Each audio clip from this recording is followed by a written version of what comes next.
Why does this look so terrible?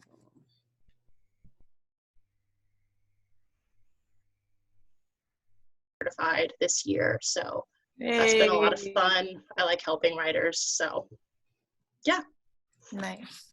So next we have Shelby Getter. Pronouncing that Jeter. right for me? Jeter, like Derek Jeter. Okay, cool. Yeah. Shelby, I'm currently in South Carolina. I was in Orlando. I was a character performer at Disney, so I was doing my thing, and then, you know, virus hit, and then I plan to move to LA by the end of the year, hopefully. And yeah, writer, director, all that jazz. Feel you. Nice. Next we have More Productions. Oh, that's me. Sorry. Oh, Kim. Okay, yeah. So I'm the other Kim O. So I'm a little different because I work in the music industry. So I'm actually making a full career shift to television and film. So probably going to be asking you guys a lot of questions. So, you know, just bear with me on that. So yeah, I'm excited, working on a web series now and a short, and just trying to like get in as many classes as possible. So that's where I'm at. I live in LA too. I've been here almost a year now. I moved here from Nashville. So Dope. I'm coming from, I'm in LA via Florida. Okay, let me not get this distracted. Okay, here we go. And next one, I have someone that just says user. I'm going to. Yeah, oh, there that's we go. me. Okay. She knows user. I do know user. I'm not a user. Just don't get that twisted. Got you. My name is Allison, and I'm actually Canadian. I'm in Toronto at the present, but I'm moving to LA in, oh my God, 2 months. Jeez, wow, crazy. So I'll be there in July. I just actually signed a lease 2 days ago, so it is imminent. Yeah, it's imminent. So yeah, I'm actually primarily an actor, and I do write, and I've written some short films. I just finished, actually not just, but in July, I finished the UCLA TV writing program, and then came home to do an acting job, and then, which just came out, but then my scenes got cut, so that was kind of a bummer. It was on the Madam C.J. Walker Netflix show, so that sucked, but But you're closer than most are to something that's streaming and went to air, you know, all that. Oh, yes, honey, you were doing it. Congratulations, well, anyways. I appreciate it. And yeah, so I'm just kind of adding the writing as a skill set. And I also do some script coverage as well and consulting, which I volunteered to kind of do some script coverage for y'all. And so Rhea and I are trying to tackle that. And yeah, that's it. That's pretty much me. Thanks for having me. Awesome. Wait, did I get your name? I'm lame. I'm so sorry. Yeah, Allison. Allison. Okay. All right. Yeah. The next person I have here on the list, and it's looking like it's moving around, so it's bothering me. Angel, have you spoken yet? So my name is Angel Williams. I currently live in Colorado, but I'm originally from Washington, D.C. Colorado is where the military dropped us off. It was our last duty station. So I don't know. I mean, I do writing. I work with a lot of the film school students who are like directors and stuff like that during their film projects, and I'll help them write stuff. And I'll do like the little 48-hour film festivals here, but I didn't really get into like trying to do something on a bigger scale outside of Colorado until I started doing some stuff with the Writers Guild Initiative when they partner with the Wounded Warrior program. So eventually I'll be in LA because I have a 19-year-old that has autism that will be attending a school in LA for adults with autism. And then I have an 18-year-old that graduates in a couple of weeks, or she finished school in a couple of weeks. Who knows when she'll have a graduation. And she's an actress, so she may go to LA eventually. Right now, she films mostly in New Mexico. She recently filmed, what is it on Netflix? Daybreak. She's in that. That's dope. Most of my writing has been done here locally, so I'm hoping to move to LA within a year and start doing some stuff over there. That's where I'm at. Just a veteran transitioning to something different. I might bug you because my brother actually has autism and other like mental health stuff, but I'd love to get that information and pass it along to my mom. He's 22 now, and yeah, just it would be great to make contact. Just an FYI. Definitely. There's a couple of programs and schools in LA. Right now, LA, California is the #1 place for adults with autism. They have the most programs and schools and stuff for adults with autism. Yeah, let's definitely talk. I'll definitely be looking that up too. So like I said, it is switching up on me, but I have Carol Baskin. Yes, I'm going to call you by the name you put in here. Well, I put that in for my family's names, and I don't know how to change it. Oh, shoot. That's funny. But my name is Tiana. I currently live in Long Beach, which is in Los Angeles County, so it's not too far from LA. And I started what I call creative writing back when I was maybe like 10 years old. Like I did Lost fan fiction and stuff. And I just decided to make the transition into film and television. Recently, not too long ago, I wrote my very first short in 2017, and it's probably terrible. Nobody's ever read it. But I've got a few episodes of a web series as well. And I'm pretty much Google taught. So you guys, I got a lot to learn. Cool. Fan fiction. That sounds pretty dope, by the way. I might have to ask you some questions about that later, but carry on. The next person I have here is Chanil Vines. Yeah, that's close. It's Chanel Vines. Nice try, Cashmere. I did the best I could, y'all. Okay, can she talk? It's okay. I forgot how many Jamaicans were on this, so I had a Excelsior water crackers in my coffee, and I was about to pop it in my mouth, and then I was like, let me not do that. We know. So I'm based in Toronto. Hi, Allison. What? What? Yeah. Sorry, guys. That was like, I had to just do that for a second. Amazing. Yeah. So I am very new to the space of writing. I've done some acting, but I spend most of my time selling wine and doing dementia research. But I have I would say a very strong desire to tell some specific stories. And just from my work in those two spaces, I've learned that no one really offers you anything. You just go bill it. So this is my process of just billing it. I'm hoping to write and to see what I can do to take these stories to fruition. And I'm excited to learn from you guys. Thank you for adding me. No worries, I love that. The next person I have on my list who I haven't spoken to, it's Francina Smith. I believe it's do we just call you Fran? Yeah, that's fine. I'm sorry. I didn't even realize that I was not on mute, so I apologize. I'm gonna be real honest. I'm doing my hair, and I'm in the verse at the same time. I love you for this. 100%. Come through, Samara. It's all good. Samara, you should feel no way about turning that camera on right now. No, yeah, Bon and everything. It's not happening today, but I got y'all on the next one. Okay. I got y'all. Okay, this is beauty in its raw form. So thank you for starting this. I'm supposed to introduce myself, right? Yeah. I'm Francina Smith. I am a New Yorker.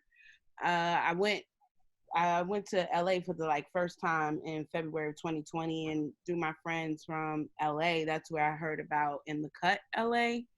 I graduated from the illustrious Morgan State University, which is an HBCU. Yo, I knew you. I went to Morgan. Hey. Look Yeah, at I God. was looking at Look you. I at was God. like, you look not familiar. Hey, I was there Curly like Baltimore. That's yeah, but crazy. yeah. So I'm gonna let you finish. My bad. no, it's fine. It's fine. We gonna hit me up in the chat. We'll keep talking. But Yes. so then you guys know about Morgan Girl Magic as well. Facts. So while at Morgan, I graduated with a Bachelor's of Arts degree in theater arts. That's my first love. I consider myself an artist because I started out acting. And then once I graduated college, I ended up in education field, which is not what I wanted to do at all. But in that realm and space, it led me back into the entertainment industry where I joined an organization called WEEN. Women in Entertainment Empowerment Network. That is just a space that collectively gives us a safe space to learn how to be bosses and artists and entertainers as well. And through that program, I created my web series entitled Black Panties, which you guys can find out more about it on www.blackpanties.tv. And I created that web series because at the time that I had graduated college, I was going on auditions and I was not getting casted, and I felt like it had a lot to do with the way I looked. And so I created a story that, in my opinion, was the truest, authentic form of all womanhood, regardless of like body types and colorism and things of that nature. When I created the series, I knew nothing about screenwriting because I was a theater major. And so from there is kind of where I got my start as a screen writer, if that makes sense. I'm currently working on a pilot now, something completely new and different, and I'm really, really excited about it. Sorry, guys. Yeah. So did I answer all of the questions? I'm a Sagittarius. I graduated from Morgan. I like long walks to the bank. What else do you ladies want to know? I don't know. I'm in verses. I'm doing my hair at the same time, but I'm just glad to be here. Thank you. Awesome. All right, what was the name of the website? Oh, you also the Black, is it Black Panties? Is it Black Panties? I'm gonna put it in the chat for you guys. It's Black Panties. Wait, Black Peonies? Yeah, Okay. like panties, like your underwear panties. Oh, okay, that's what I thought. Okay, good. Okay. That's hilarious. I love it though. I love it, and that's you making your own. She carved out her own path. I love it. You're not gonna cast me. I'll write it myself. That's it. Because people, sometimes they don't see it. And I think what I needed to learn and realize is that if I believed in myself first, more than anything, I can make a believer out of somebody. Mm-hmm. And I think that is like the truest form of being an artist. Like once you get your vision, regardless if anyone can clearly see it or not, all that matters is you see it. Right. And you just keep going. And then the first season wasn't perfect. The second season wasn't perfect, but you just learn and grow. That's it. That's how you do it. Yeah, especially bring your own seat to the table, God damn it. Can I talk to Charisse Sheen next? Hi guys. Hey. Yes, like Fran, I'm taking out my hair. I have a virtual graduation on the 20th, so I was like, I can look presentable at home. Okay. But I'm from New York, from Queens. I have a background in journalism and creative writing, so I've done poetry, plays, short stories, everything. My main focus now is television writing, screenwriting, and producing for television. That's what I'm getting my MFA in from LIU Brooklyn. I hope to be moving to LA in the next year or so. I'm giving myself a year. If not, I'm just gonna pick up and go because just gotta leap out, jump out on faith. I'm currently writing a comedy script I've never written before. I've never written comedy. I'm mostly drama, but I gotta try new things. This is due on Monday, so if y'all see me look down, that's what I'm doing. Mm-hmm. So, yeah. Aquarius.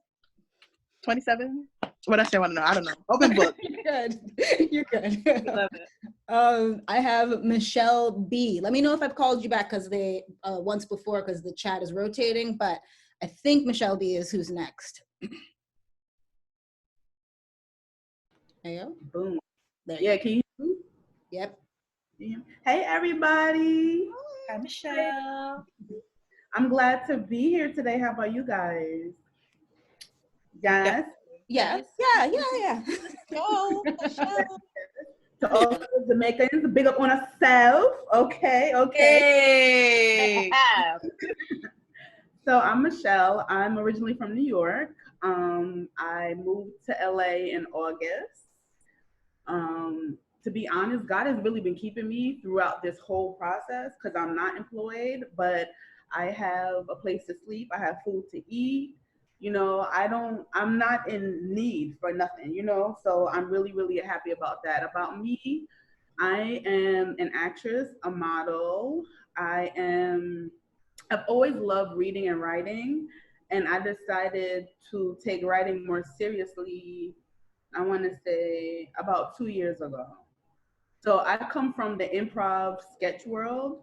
So I'm a UCB student through and through. I think we have another, I think Tashika, you too, right? I think you do improv also, yeah. So we come from that world. But recently I said, you know what? I also want to get into writing for TV. I have a lot of stories that I really want to bring to the fold, stories that haven't been told, stories that represent us in all of our trials, tribulations, triumphs. So I went from outline to TV pilot. I literally just finished my second TV pilot. Thank you, Ree, for finishing the coverage for the first one. I really, really appreciate that. I'll go over that later. And Allison, I think I sent you my outline also. So, yeah, I was about to respond to you and tell you that I was gonna say, what's your schedule next week? When do you want to have a call? But we'll do that later. oh, perfect. Yeah. But I'm just really happy to be here. The network. Oh, Nasreen, I know we both got that feature. So big up to you too. I'm trying to big up everybody. Girl, we can get back on the chat. But I think that's pretty much about me. What else? I have my bachelor's, I have my master's. I've been in entertainment for over 10 years, but mostly, like I said, modeling and acting. So, you know, really reaffirming my foundation with writing is really where I'm at. That's where God is taking me to. So I think that's it. And I'll let somebody else talk. Oh, I'm a Capricorn. I also like to take long walks to the bank. Amen. Okay. And I like to big up sisterhood, yes. And I love to work as a team, but I also work hard by myself too. So that's it. Okay. I'm out. Oh, drop the mic. Okay. Okay, so we're gonna bug Samara now and ask her nicely to show us the bonnet. That's not stay on you. I'm sorry. Tomorrow I have my hair twisted up under here, and I wasn't Listen, when I tell the back you, of your head, Samara, can we get a head back? At least something. No, I don't think that's gonna happen. Not today. I mean, I straight got them twists from the color purple up here right now. It's not happening today. I'm gonna keep it real with you. It's not happening today. You have to touch nothing today with this head. Okay. I'm Samara. I miss it on social media, so that's one and the same. I'm originally from New York, born in Queens, primarily raised in the DMV, but right now I currently live in Delaware. I got my second master's in creative writing from Full Sail University, so I have my MFA. What else do I do? I'm Team Sag for all the Sagittarius on the phone. Gang. Bop, bop, yank. What's we in here? What else is there about me? Good God, I'm kind of like an notebook. I'm a huge nerd. I'm a fantasy and sci-fi freak, so that's predominantly what I write. Although I do some drama, I do some comedy, I kind of stick to those genres. What else is there? I'm looking to move to LA within the next 4 months, which is why I had my question out earlier, trying to scout areas so I can make sure I make the best decision for me and my family because I'm on the way. But yeah, that's pretty much me. Oh, and to Cherise, because she said you went to LIU or goes to LIU right now, right? that accurate? I'm just Yes, asking because I want, it is. I'm just asking because I want some juniors and I know that's across the street. So let me cash up, you send me some, okay? Because I need it in my life. but I'm in Okay. Queens and I haven't been over there. I'm not leaving my I house. need it. She said no. I don't blame you. But when it opens back up, I'm calling you because I need a slice. Got you. I miss it. I need it. But yeah, that's pretty much me, guys. All right, dope, dope. Yes, I'll be on camera next time. I'll Okay, make sure my wig is dusted off for all of you. Yeah. Up next, I have Rima, R-H-E-M-A. Rima? Hi, it's Rama. No, but my name's Rama. I'm originally from New York, but upstate New York, I know it doesn't count. It's not the same. It's really shitty. I'm sorry. I can't be gang with y'all. And I live in LA now. I moved here 3 years ago to go to school. I graduate in a week from New York Film Academy. I got my BFA in screenwriting. Oh, yeah. I currently intern at GV Productions, which is Viola Davis's production company. I'm going to TV because it's way more money, to be honest. And I want to write comedy because it's just funny for me. I finished my pilot, working on some other pilots. That's pretty much what I've been up to, what I've been doing. I'm going to bug you because I think NY, what is it? The LA Film School. I definitely think I might be interested in maybe the production class they have over there or the director's course they have there, but I don't know. That would be, I'd love to hear about your experiences there, but we'll keep it moving. I know I don't want to hold it up too much. So I have Latrice. I was able to touch base with her a little bit beforehand, but do you mind reintroducing yourself for the group? Hi, I'm Latrice. I'm from Washington, D.C. I'm still here in Washington, D.C. Okay, where do I start? I also graduated from Morgan State University. I have an undergrad degree and bachelor's in consumer science from there. I also have a master's from Full Sail University. I think I heard someone say they attended Full Sail also. And I have my MFA in creative writing from Full Sail. Like most of you guys, like my love and passion started when I was like a child. So when I was younger, instead of like playing with baby dolls and things that most little girls play with, I would definitely just write stories, create plays, create poems. That was just kind of like my pastime. I started in regard to entertainment, like when I was younger, auditioning, acting, and even modeling, and that, like, just that love for like creating a character, just always stayed with me. And I can remember I had an acting coach. She graduated from Howard University. She was an older lady. And one day she had a conversation with me and she was like, I think it's great that you are an actress and you want to be a performer, but think of like the power, and during this time when I was training with her, there wasn't a lot of like women of color who were in position of green light projects.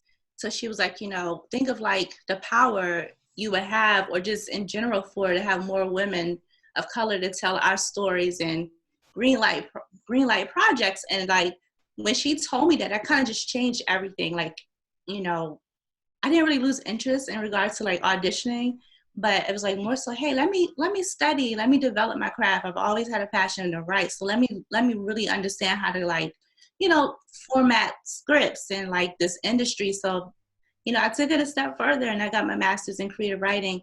And even with that, like my background, like professionally, if you want to say, it's like in education. I work in a school system. I manage a program for students that are expecting and parenting. And, a lot of people say, well, why would you get a master's in, that? Well, why not social work? Not really understanding, like, the dream. You know what I mean? Like the dream is possible. This is a reality that I want to live. But yeah, I mean, here I am. I'm a mom, so I do have a son. That's why I had my microphone on mute, because my son was having a temper tantrum.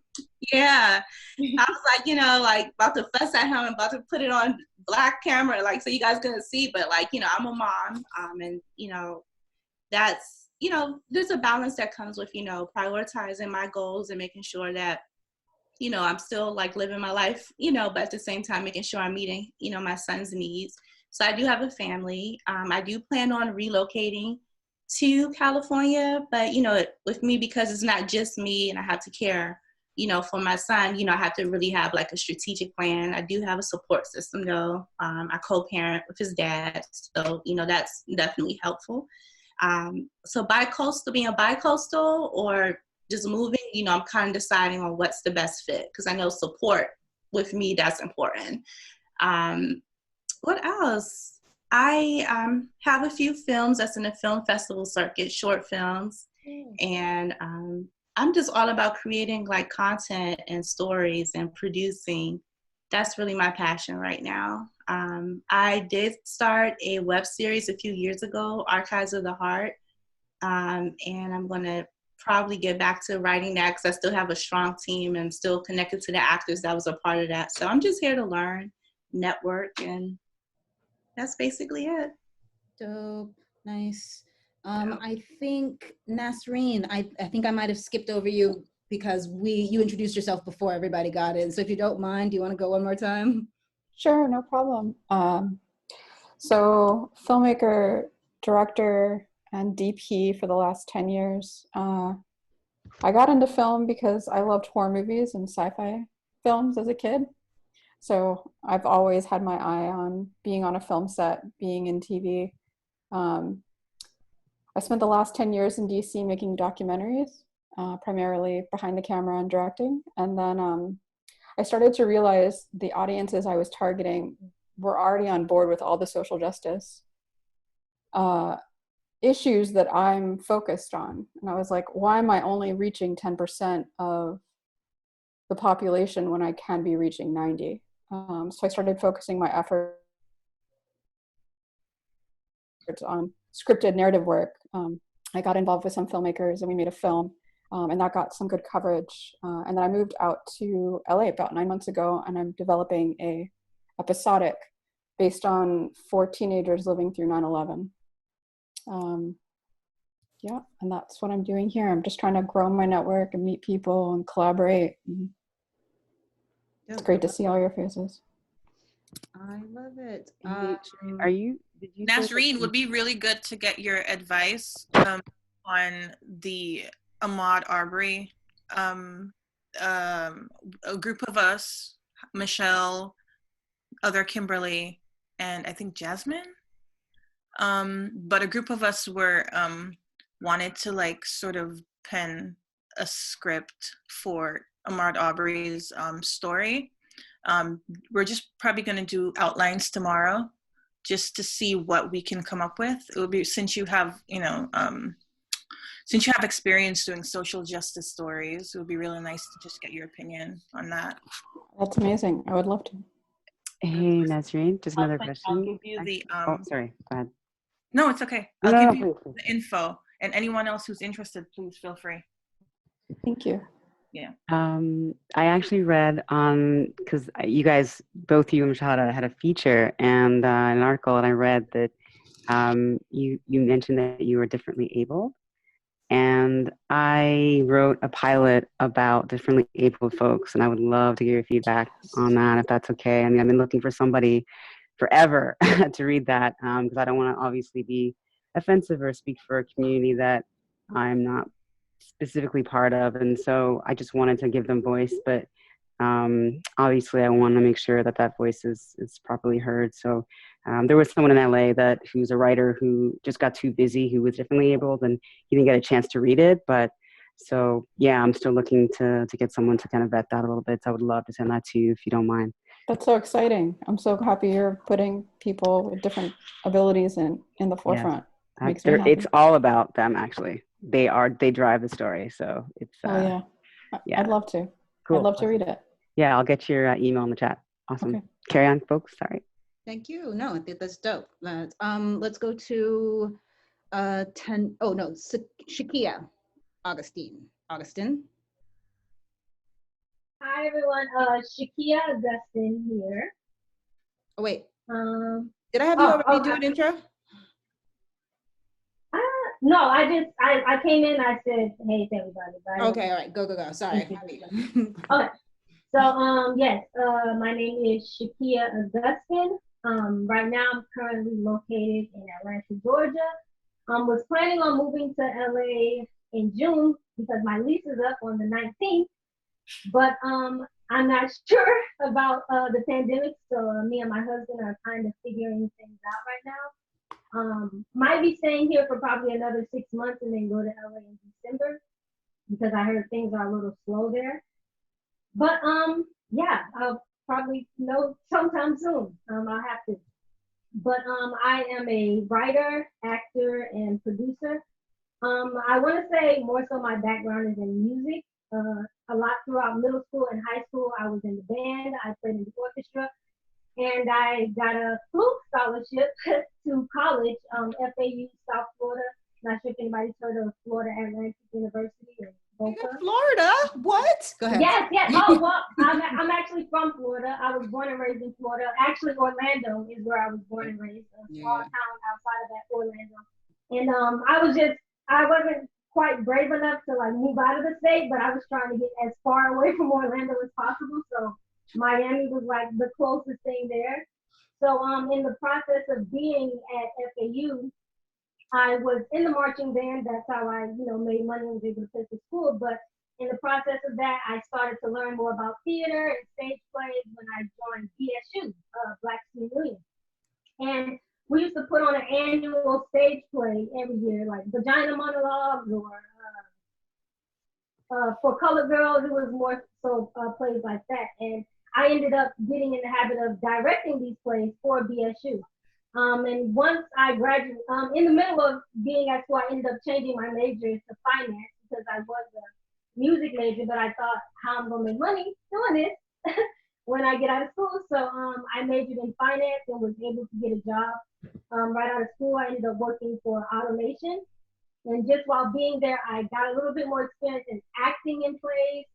And I think I was auditioning for a lot of web series at the time, and I wasn't really getting picked for any. So I decided to start writing because I wasn't really getting any work or any jobs. So in the process of that, that's when I really started my journey of writing, and it became more of a if I want to act, I feel like I'm going to have to write it because I can't really depend on anybody to cast me. I can't depend on anybody to book me, or I did 20 auditions this year and you only booked one, So I was like, if I'm really gonna make a living acting and writing, I'm going to have to be able to do all those things. So me and my husband started to collaborate a lot on web series. So I filmed the first web series that I wrote. We didn't get to finish it because I just didn't have the knowledge about certain things. So I kind of put it in the back of the closet and was like, I'm not sure if anybody is ever going to see this because I don't know if this story makes any sense. So over the course of that, I was booking a few more acting jobs, and currently I'm the voice of Shonda on Black Lightning, if anybody watches that show. What? I mean. So that's currently the main acting job I have right now. But other than that, I've just been more so filming my own projects, writing pilots, and with music, especially more like recording, it's more of like a individual process. But with and so with writing, but with writing, I was trying to find a way to actually find a team of people to network with and to be closer with, because in college I didn't study writing, so I don't know any writers. And once I found out about In the Cut, I was so excited that you guys were open to creating the group, because I want to be able to connect with other writers, because I feel like I know musicians or I know actors, but most of my actor friends aren't really trying to write. So just being able to get feedback and give feedback and to be able to connect with people who are on your level so that you all can grow and build together is really exciting. So I just wanted to say hey to everybody and thank you for creating this group, and hopefully we can all come up together and help each other in this process. Oh, love it. We have next, I'm looking at Tanisha. Hey everybody, can everyone hear me? Yes. Okay. I wasn't sure. This computer's new. But hi, I'm Tanisha from Pittsburgh, Leo here. And I like to liken my journey over the past 3 years as building an airplane while still in air. Um, I was a finalist in a pitch competition just 2 years ago, and that garnered a lot of interest in the feature film that I pitched. So last August, I went to some some general pitch meetings, and I wound up really having a rapport with a particular major independent company in LA. And so I currently have a shopping deal with them and a development where we're developing a feature script. So that's one thing that I'm doing. I'm also back home here in Pittsburgh writing and directing an independent television series entitled Hell in a Handbag. And we've done a scene from that. It's basically, I used to major in philosophy at University of Pittsburgh, and so a lot of my work infuses questions of freedom, autonomy, and ethics, but in a way that centers Black women as the protagonists in it. So I spent a decade in music management. I managed artists for a decade, and then I'd be in the studio watching these brilliantly creative people just doing their thing, and I was getting jealous because I was on some James Brown. I want to get up and do my thing, and so that's what made me just revisit writing, which I've always done. That was always a piece of what I've done, but finally doing it in a creative way and on my own terms was really breathtakingly freeing and terrifying at the same time. So it's moved very quickly for me, and hopefully once COVID passes or I feel safe enough, I will also be moving very quickly to Los Angeles, hopefully in August. So I think that's it. That's dope. I mean, I'm sitting here like, can we get names? What production company? Who you talking to? I get it. I understand. Just dropped the bomb and pretend she said nothing. Oh, you guys hearing that? Deal with that. I'm dead. I'm dead. We have one other person here, Tiana. Oh my God. Tiana Spencer. Could you pronounce your name for me? You guys can call me Ty. Ty. Hello, everybody. Sorry for being late. But yes, my name is Ty. I am currently living in DC, but I did go to Hampton University and I minored there in theater arts. So that's where I started. So like my niche really is between acting and writing, but I'm still trying to figure it out. So I started writing like in school, but I use that more so as like a therapy, and acting too. Like instead of actually going to therapy, like I was going to like acting classes because I felt like I could express myself through other people's, like other characters. And that was the same thing for me for writing. So writing was more like an outlet to kind of just, process my own feelings and stuff. And then I went to, hello, can you guys hear me? Yeah. Well, not anymore. Not anymore. Okay. Now? Yeah. Okay. So then after that, I went to acting school, and I got to explore that a little bit because I was just trying to figure out what was best for me. And I liked it. I liked it a lot. But I was still trying to, like, I didn't really know if, like, because I'm an introvert. I'm like a social introvert, but I was trying to use that also as a way to kind of like explore and come out of my shell. So then I also went to film school. So I went to New York Film Academy and I got my degree in filmmaking. And so within that, I was able to explore screenwriting, acting, directing, director for photography. I was able to explore every realm. And so within that, I learned that I do like writing a little bit. I like writing, but I like it more than acting, number one. And then I do appreciate directing, but I like camera work. So I knew that my niche also is director of photography.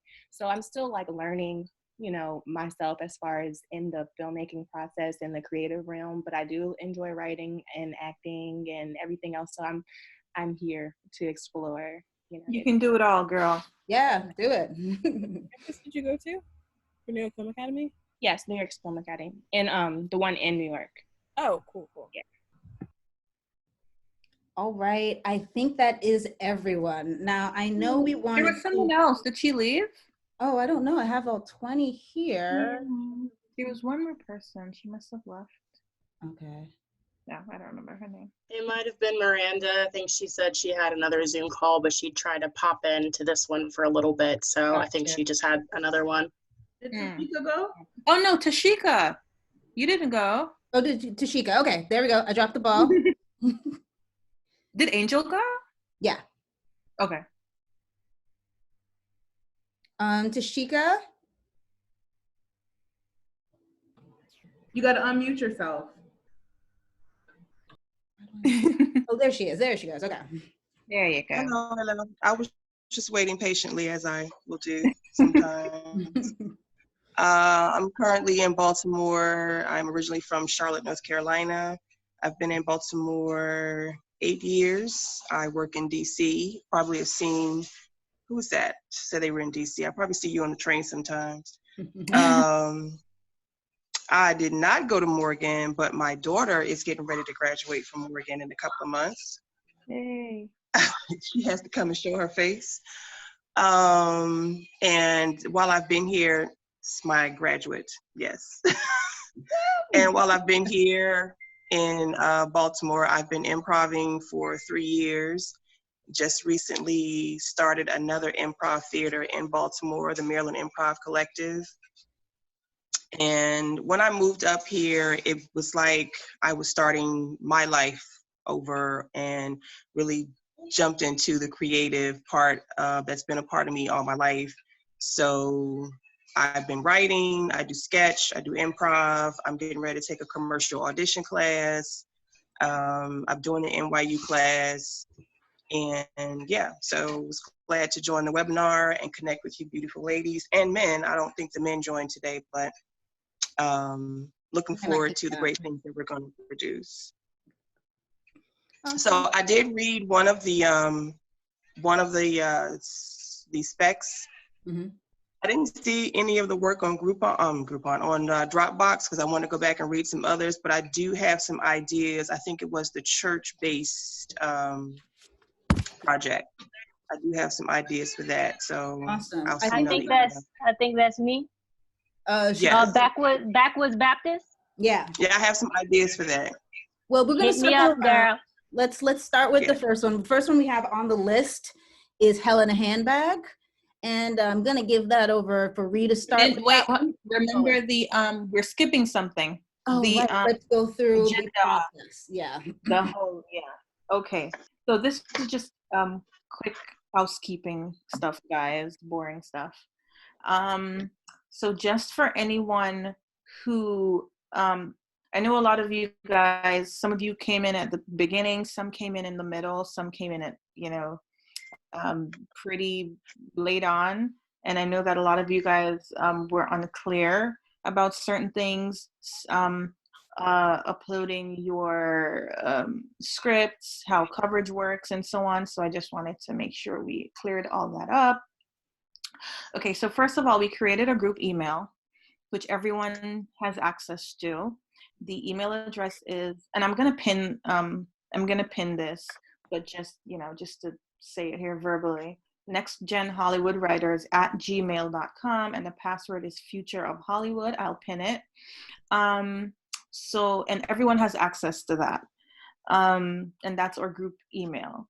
So the submission, how submission works for coverage. We have a few ladies here who do coverage.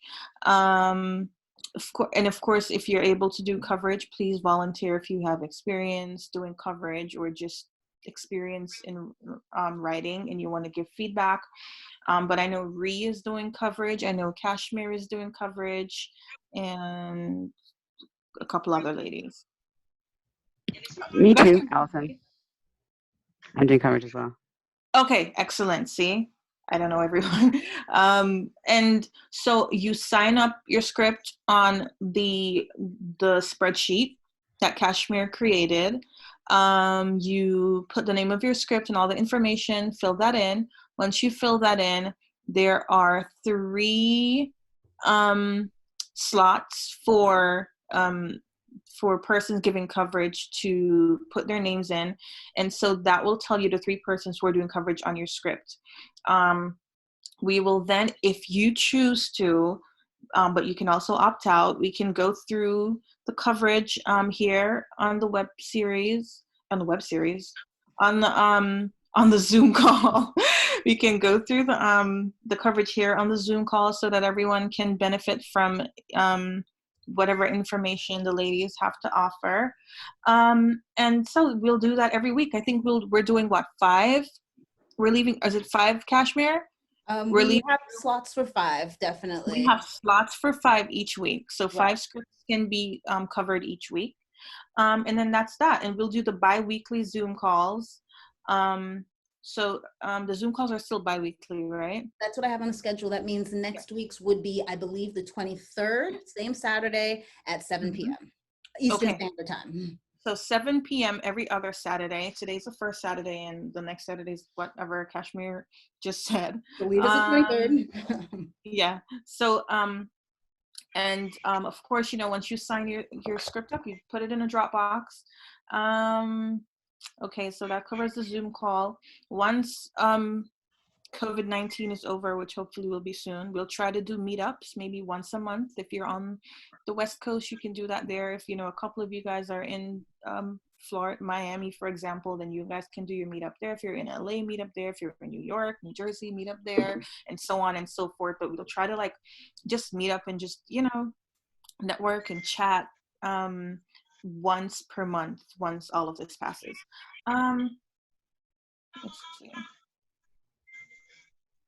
If we'll also, one of the things that we really want to do in this group is to share opportunities that we know of. So if an opportunity comes your way and you feel like it's not for you, but it might benefit one of us here, maybe pass it along in the group. And so, we just want to uplift each other and help each other, move up the ladder in our career. If you know of any courses, any webinars, any master classes, post those in the group, as we've already started doing that. And yeah, that's pretty much it. The whole point of this group is just to, strengthen each other. And, some of us have been writing longer than others. Some of us are better at writing than others. Some of us actually have a foot in the door in the industry. And we know from what we've heard on some of the advice that we've heard from persons in the industry, we know that it's really important to network and to have a strong team and, to have someone who can vouch for you. So, that's what we want to do. As we all move up the ladder, hopefully we'll take each other, with us, with the other one. So, yeah. Any questions? Or being in a song or creating a song. No questions? All right.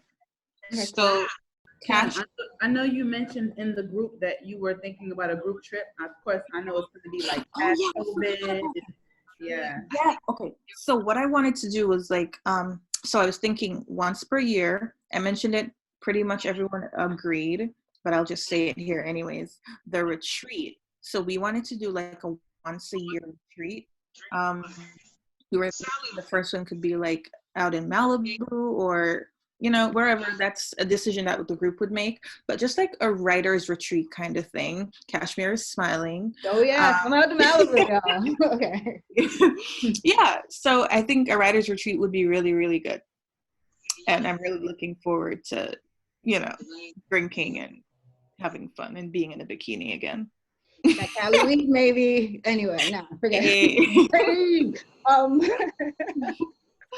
Okay, so housekeeping done. Let's chat a moment, or I'll open up the floor for Reed to jump in with her first coverage. I was thinking we just go along the line like how the sign-up sheet is, and I think that is actually Tanisha with Helena Handbag. Okay. All right. So I'm just trying to figure out, because there's a bunch of do I share my screen? Do I just read from the thing? How should I do this? Sharing my screen, you might be able to, and you can totally do that. But I was going to kind of just go a lot down the line and just give whatever things that I think were decent feedback. Like randomly on mine, I have, because I do mostly production, under budget, I have specifications, why I think it's that expensive, things to think about if you wanted to make it a cheaper script, depending on, although it seems like Tanisha has like budget, but I think we all writing and have not for this. for that one. I don't know, it just sounded like money to me, but I got that little sound, the jingle. The jingle, as it sounds like. But like, so I would say start where you think you have some input and just go from there. And if you can share your screen, do it. My thing won't. I have to change my privacy settings or something. Okay. All right, because I don't want to bore people just by like reading from a thing. But let me see if I can, hold please. Let me,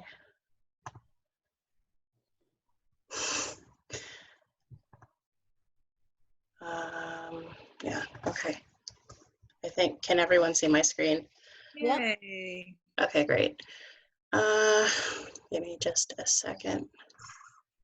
Okay, so for those not like full on familiar with like how a coverage report looks, so this is just something that I pulled from, I use like for my class and stuff.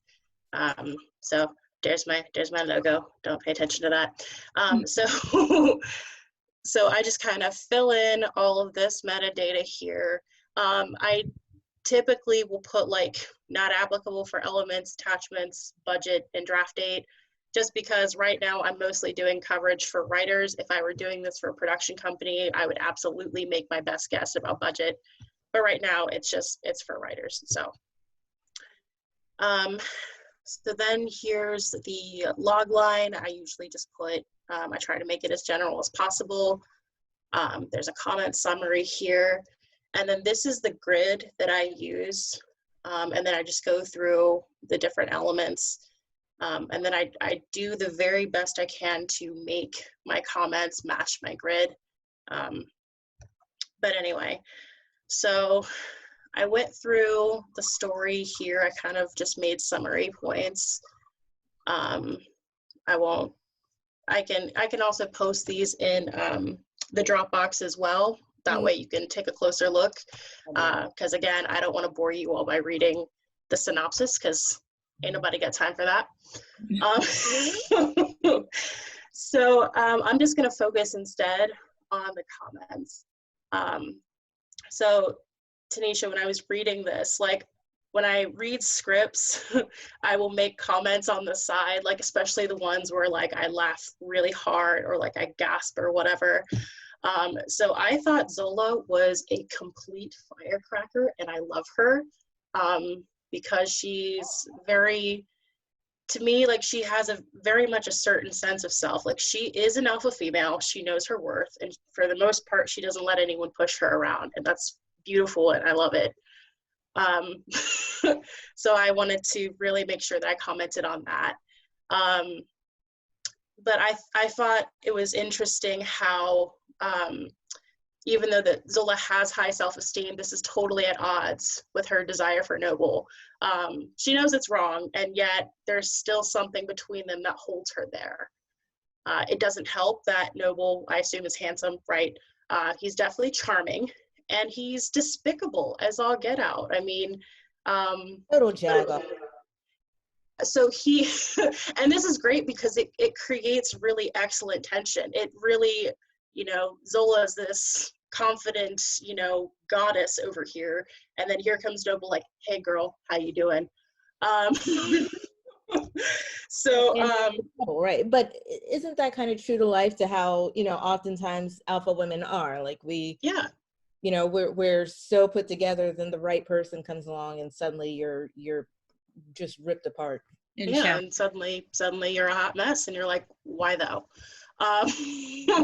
Yeah, so I thought that was really, I thought you did a really great job of making him charming yet despicable, because it's just like, you know, he's very aware of the fact that, yeah, he's about to get married, but he's like, but I'm feeling you though, Zola, so like be with me. So I thought that was interesting, and again, like you said, very much true to life, regardless of how other people feel about it. So that's very much like a narcissistic type thing. So that'll be interesting to see how that plays out down the road. Okay, and then I really love Julia and Grace. I love them so much because they, there's some obvious tension between the two, but they very much put their differences aside to help Zola, who, you know, needs her best friends. So I thought that was interesting how they're low-key roasting each other, but they're also there for Zola, and they do the very best they can to make her feel better. Thanks for that. Yeah. You know, I have a very broad-based group of friends, and I've never really had friends who 3 of us grew up together, you know, and my friends are usually friends because they're friends with me. And I've never really seen that kind of model of friendship, that sort of hub and spoke model on TV before. It's usually, you know, we all hung out together, all worked together, so we're all friends. And to have someone be the focus, that creates tension, and I wanted to kind of explore that. So thanks for that. Yeah, that was really well done. So I thought the dialogue was really well written. A lot of what I find a lot of new writers have trouble. I think this was actually touched on in the drama webinar today, how like a lot of new writers will inadvertently make their characters sound the same. And I do this thing where like I'll put like a post-it or something to just hide the character names. And I do this thing where I try to pick out if I can tell who's speaking. And I was able to do that here. So I thought that was really well done. It's a great exercise. Yeah, so, and it's great because it's like they all have like their own different cadence in the way in which they speak and move throughout the world. So I just thought that was brilliant. There were a lot of great laugh out loud moments. Actually, the one that sent me was the Hennessy and Heartbreak line. So it's, yeah, so it's, so for those of you that need a little context, there's a scene where it's Zola, Julia, and Grace are at the bar, and this bartender like tries to shoot his shot with Zola, and she's having literally none of it. And that's when she says, you know, no, he smells of Hennessy and heartbreak. And so that's what made me laugh. Let's see. So I said, let's see. Oh yeah, and then I found some really great like action lines and dialogue that has like great moments of subtext. So I've talked about the bartender, but the dialogue moment with great subtext was where it's toward the end where she says, well, Maestro, guess you'll never know, in response to Noble saying that Zola isn't easy to handle. So I thought that was great, because that's really her dig at him to try to get him to stop, you know, his advances. Of course it doesn't work, but she tries nobly. You gotta try, right? Yeah, you gotta try. Yeah. So, yeah, I just said that there's very little that needs reworking. I just suggested, again, you don't have to do this. So anytime I do coverage for you guys, nothing I say is law. Take what works for you and just apply it accordingly. So I just made a format suggestion for the text messages that are sent, because it will significantly take up less real estate in the action lines. And so I've met producers who were like, if you make my job harder, I'm not going to actually read the script. So I think, you know, the less real estate things take up, the better. And so I've just made suggestions here about how you could possibly format it. But again, you don't have to do that. I think in screenwriting, that's probably my weakest link is formatting decisions whenever there's not a hard and fast rule. So I think that's a very useful piece that you're adding to it. Yeah, okay. I mean, sometimes I give advice and I'm like, yeah, I don't know if that's going too far, but but I'm I'm glad it seems to be all right. And then I noticed that there were some transitions indicated in the script. So like if you're planning to direct it yourself or, shoot it yourself or produce it yourself, whatever, I think that's perfectly fine to do. But if you're just writing it and you're giving it to other people, production crews and directors tend to get really mad about that stuff because it's like you're taking their job away from them. I don't know, it's a weird boundaries thing, but that's just something I've noticed. Yeah, like showing some deference to them. Yeah, so you gotta, as writers, we have to soothe egos or whatever. But yeah, like, oh, go ahead. Could you give an example of that in the script? Because I'm absolutely a director. I don't know where that line is. It's crazy. Yeah, so so the ones that I saw in Hell in a Handbag were just like I think it's like a time cut or something like that. So that's like an example of a transition. And when you're just writing the script, like unless you're writing the actual shooting script, you don't need that in there. And I try to tell writers this as much as I can because screenwriting and getting the format down is challenging enough. So without having to worry about, oh, do I put in transitions? Do I not? Do I put in camera directives? Do I not? And so here I said it wasn't necessary because the slug lines are correctly formatted. So it's clear what time of day it is. It's clear that it's much later. So, but that's just something I thought would be helpful. But yeah, so I think with a few changes, I mean, it's going to make it it's going to tighten it up a little bit, kind of like when you tighten up the bolts on something, it's just going to tighten it up a little bit and then just make it a little more streamlined. But I thought this was well written and you did a great job. I really appreciate that. Thank you, Reed. Thanks for taking the time. Yeah, absolutely. Should I go ahead and stop sharing my screen so that we can move on to the next portion? Totally. Yeah, you can. Absolutely. Okay, cool. All right. Okay. So also did, I was just gonna, go ahead. no, I just want, before we get too far ahead, just as a suggestion of formatting and stuff like that, because I have a feeling this is probably going to come up a lot as I go through. Also, I'm going to be reading some of the same scripts, of course, that Ree's reading. And just as a suggestion to everybody who is wondering how to format, especially if you're not using Final Draft and stuff like that, what I found helpful is if you can actually consult other scripts, other professional scripts, to see what the format looks like of what you're trying to write. At UCLA, I remember just kind of being lost and wanting to write animation or wanting to figure out how to do transitions. And I had the benefit, of course, of going to the WGA library and reading whatever scripts I wanted. So failing that, there's definitely some links online to take a look and see how professional scripts are, just to see what the format looks like. So I know it's a bit tedious, but that's what I suggest. I had a suggestion as far as that as well. Usually when I'm writing a script, depending on the tone of the script or the genre, I'll pull up 3 of my favorite scripts or 3 of my favorite TV shows, and I'll have those 3 scripts up on the next screen. So one of the scripts I use is Blackish by Kenya Barris, because that's easy to find. And I use Little Women by Greta Gerwig. And I also use the Arrested Development script because the script I was working on was a comedy. And one thing I did notice is, first off, all 3 of those scripts are formatted completely different. And I took whatever format I wanted from each script, depending on how I wanted to convey that particular message. So if I felt like maybe my scene was similar to a scene in Arrested Development, I might look at the way that person crafted that scene, or whether they use the cut to, or whether they specify certain things in that scene, just to kind of give me an idea of how I might want to craft my scene. So anytime I'm writing, I always have at least 3 scripts up on the next screen so I can always reference whenever I'm writing.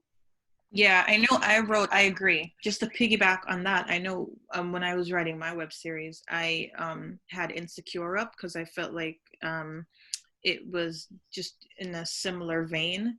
And so I used that script for format, but then also, I'm pretty sure you guys already saw this. Raquel talked about this last week in the webinar, but this is pretty much the Hollywood standard This is a really great book just to help you with the technicalities of writing the script.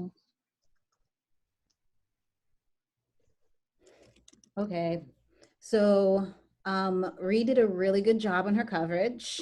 I realize I feel really good. I feel a little I don't know, like don't. Come on, girl. Out for a second. Do not compare. Okay, do not compare yourself. Listen, do not compare yourself, because when you play the comparison game, you will always lose. Do not compare yourself. Always. Seriously, don't All compare right. yourself. So what I'm going to do is to go with where some of my strengths are, which are different from Ree's, definitely. Like structure is not necessarily my strong point, but I like story. And I mean, I'm going to ask a quick question of Ree as well. This is a half hour, AKA a comedy, I believe. Tell me, in a series, don't we want a B line, like a B storyline? I believe so, but again, it depends, because it's like what I noticed too, like when I'm studying like show Bibles or just scripts in general from like my favorite TV shows, comedy shows, or whatever. It's everyone does things differently, but I think that's just par for the course of screenwriting. So I think it's whatever will suit and lends itself to that particular script or show or whatever. Yeah. So what I'm gonna do is gonna be, I'm taking leaps. I'm just like, I love this, but what about if we did this, et cetera, et cetera. So please don't feel free to ignore all of it. Please. Bring it on. Okay, all right, okay. So when a big thing is, or not even a big thing. First, I wrote a log line. I probably shouldn't have, but I was like, Love Jones with Sex and the City's Mr. Big. That's what I went with. And then I mean, I loved this story. I think we all can identify with an ain't shit nigga, right? Like, I just feel like that's life we live. And so we sure can, girl. Damn, that was serious. So I'm like, so I really think could be interesting to have his perspective paralleled as a B story. As this man, I want to see him with wifey on the phone. I want to see him, no, babe, don't come to this show. It's out of the way. You don't even want to bother with it. I'm playing the same old songs. I want to know what's the makings of somebody who would do this to another person. Do you know what I mean? I'm really glad you said that, because the second episode, the third episode is whenever I start to introduce his story and what drives him. But as a way of making it, I guess, as a way of introducing the story, I wanted her perspective. And then sort of like, okay, maybe I see, you know, sort of like a slow reveal. And I was heavily influenced in that structure by Mad Men, where we don't discover until the end of the first episode that Don Draper is married, but yet we see him gallivanting with his little downtown broad, you know? So so I haven't gone there yet, but I totally feel you. I do want to do a story, because I don't want, he's a villain, but I don't want him to be seen as unsympathetic. So, yeah, but I appreciate that. Keep going. Okay, dope. I love that, and I'm excited to see that. What did I say under dialogue? I said very vibey, feels a little Love and Jones. Love Jones to me. I didn't know what the era was. It's current, right? Yeah, this is contemporary. It's just the main character is loosely based on me, and I'm an anachronistic 1960s throwback. So oh, I love it. I love the vibe. I love the references. The only note that I have there, random. Once again, this is me thinking about, this is a show that I want to produce and make. Music is tough and music's expensive. And when you have specific songs in mind, these almost have to be included because of how well it parallels these characters in the story. However, when you are budgeting, make sure you put that money aside to get those rights, to get that music. Absolutely. Yeah, definitely. That's just where that is. And then also to speak a little bit more to budget, I put this in mid to hide depending on what you have access to, etc. But we have a lot of scenes that are often more difficult or to source. Sorry, baby. We have Parisian. I don't know, an exterior in Paris. Sorry, y'all. We have bars, we have restaurants, and we have music venues. That increases the price not only because you'd have to pay a location fee, you might need a location manager, and on top of that, you might also be needing to get extra. So these are all scenes that end up costing a lot. And just throwing it out there, if this is something you want to produce, this is the stuff that you have to keep in mind when you're budgeting. I will say when it came to characterization, I felt a little bit differently from Marie, and like chime in here, but I wasn't sure. I got the vibe of who their friends were, but I felt that she was hurt and possibly lonely. And that's when we let ain't shit niggas into our lives, is when you don't have that support bolstering you. I know she said, oh, it's been 2 weeks. You guys can't leave me hanging like that for so long, you know? I wanted to maybe see, because that's one thing Love Jones did a lot, and I'm sorry, please don't be insulted. It's one of my favorite movies. No. First of all, I used to manage musicians, so please let me tell you, I have the thickest skin because I've given some really, I'm like Simon Cowell whenever I'm like an artist. So please give it to me hard, baby. Okay. With permission, with consent. So I felt like I just wanted a moment, one of those quiet, silent moments where we see her being alone, where we see her checking her phone and she's not getting the responses from the people who she wants to support her, but you know, Mr. Ain't shit will hit her with the you up or what you doing, or you know what I mean?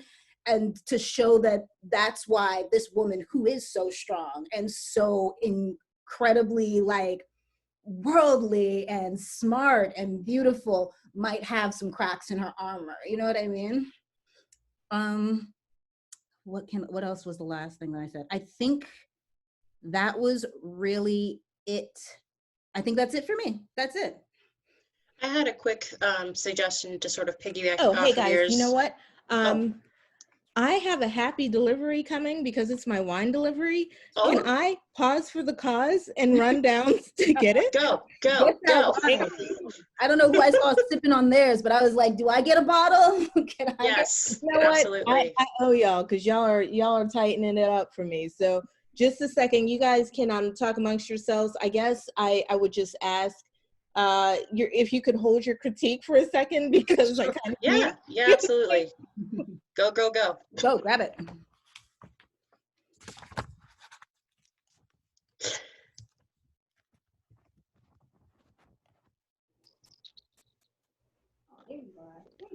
Yes, I am stoked about all the art we'll be creating. I really am. I really looked at these scripts and I was like, oh hell yeah, like excited. And it made me feel a little bit more confident to show the stuff that I have, just because it's y'all should know now, it will not be formatted well. I'm gonna do the best I can. But it's like, I don't know, I love these stories. I love these stories.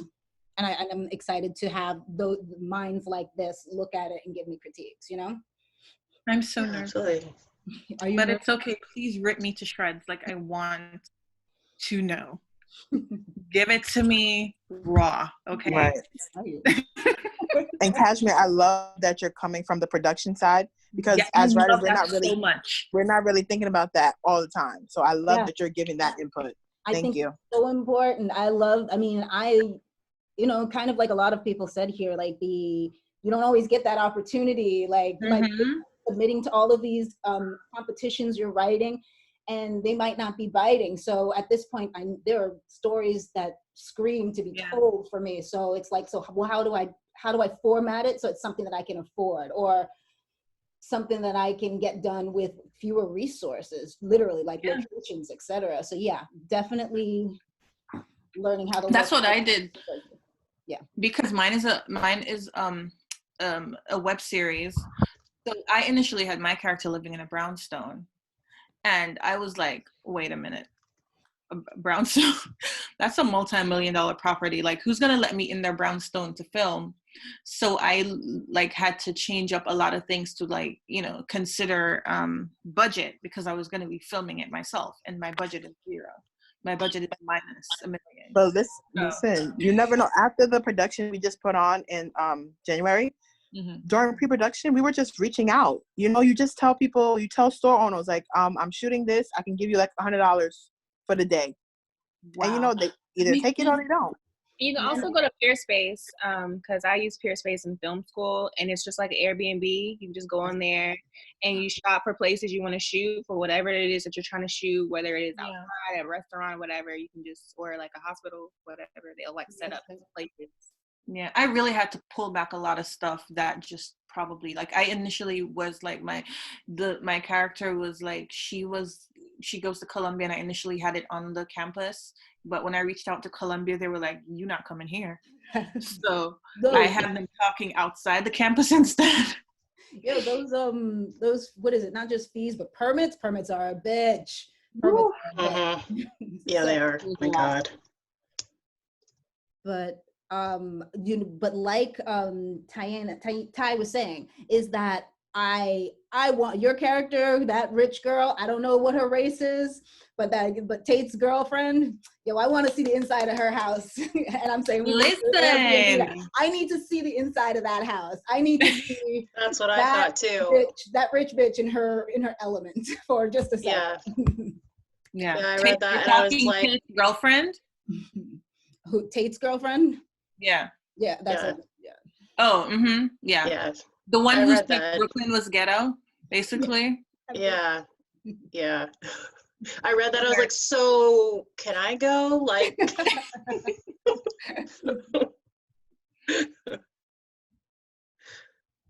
I hope Tanisha's getting wine for everybody at this point. Serious though. I mean, maybe anybody else is tuning in, but I'm also multitasking and I'm listening to Jill Scott and Erykah Badu. How is it going? You're cheating. No fair. Oh no, am I missing that right now? How's it going? I have it on too. Share the screen. We have a break. Share the screen. We got a break. Here we go. So glad I'm not the only one. You know, it's been giving me life. It's like I'm that. gonna bring you to the concert. Oh my goodness. I caught a glimpse and I saw like Erykah had like a screen behind her. She was doing the whole thing. She's at her house. How is she doing this? You gotta see it. Come on, girl. Oh my gosh. I love her. With her do-rag. She is a vibe.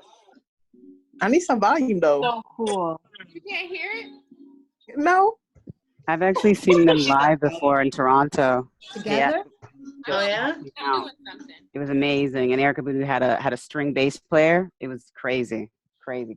Somebody let me know when she gets into Tyrone. I already played that. What? She did? That's gonna be the first one. That's what's gonna bring them in. Hold them. Listen, I have to go back and watch when I'm finished. Can y'all hear that though?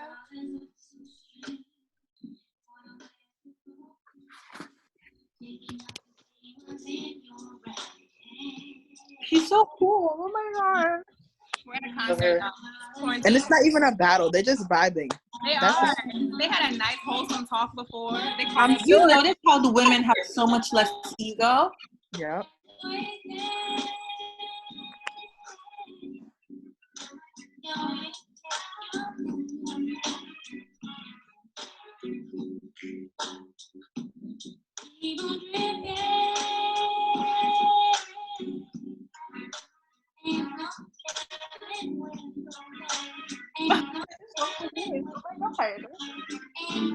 Y'all can tell me when to stop. I don't want to.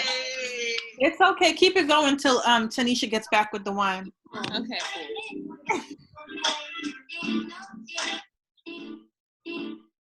Hey. Come on, girl. Is she a DJ? No telling. She's a legit DJ. Here we go. Come on, production with the screen in the background. Right? This is what Teddy Riley was trying to do. Right. But he failed. I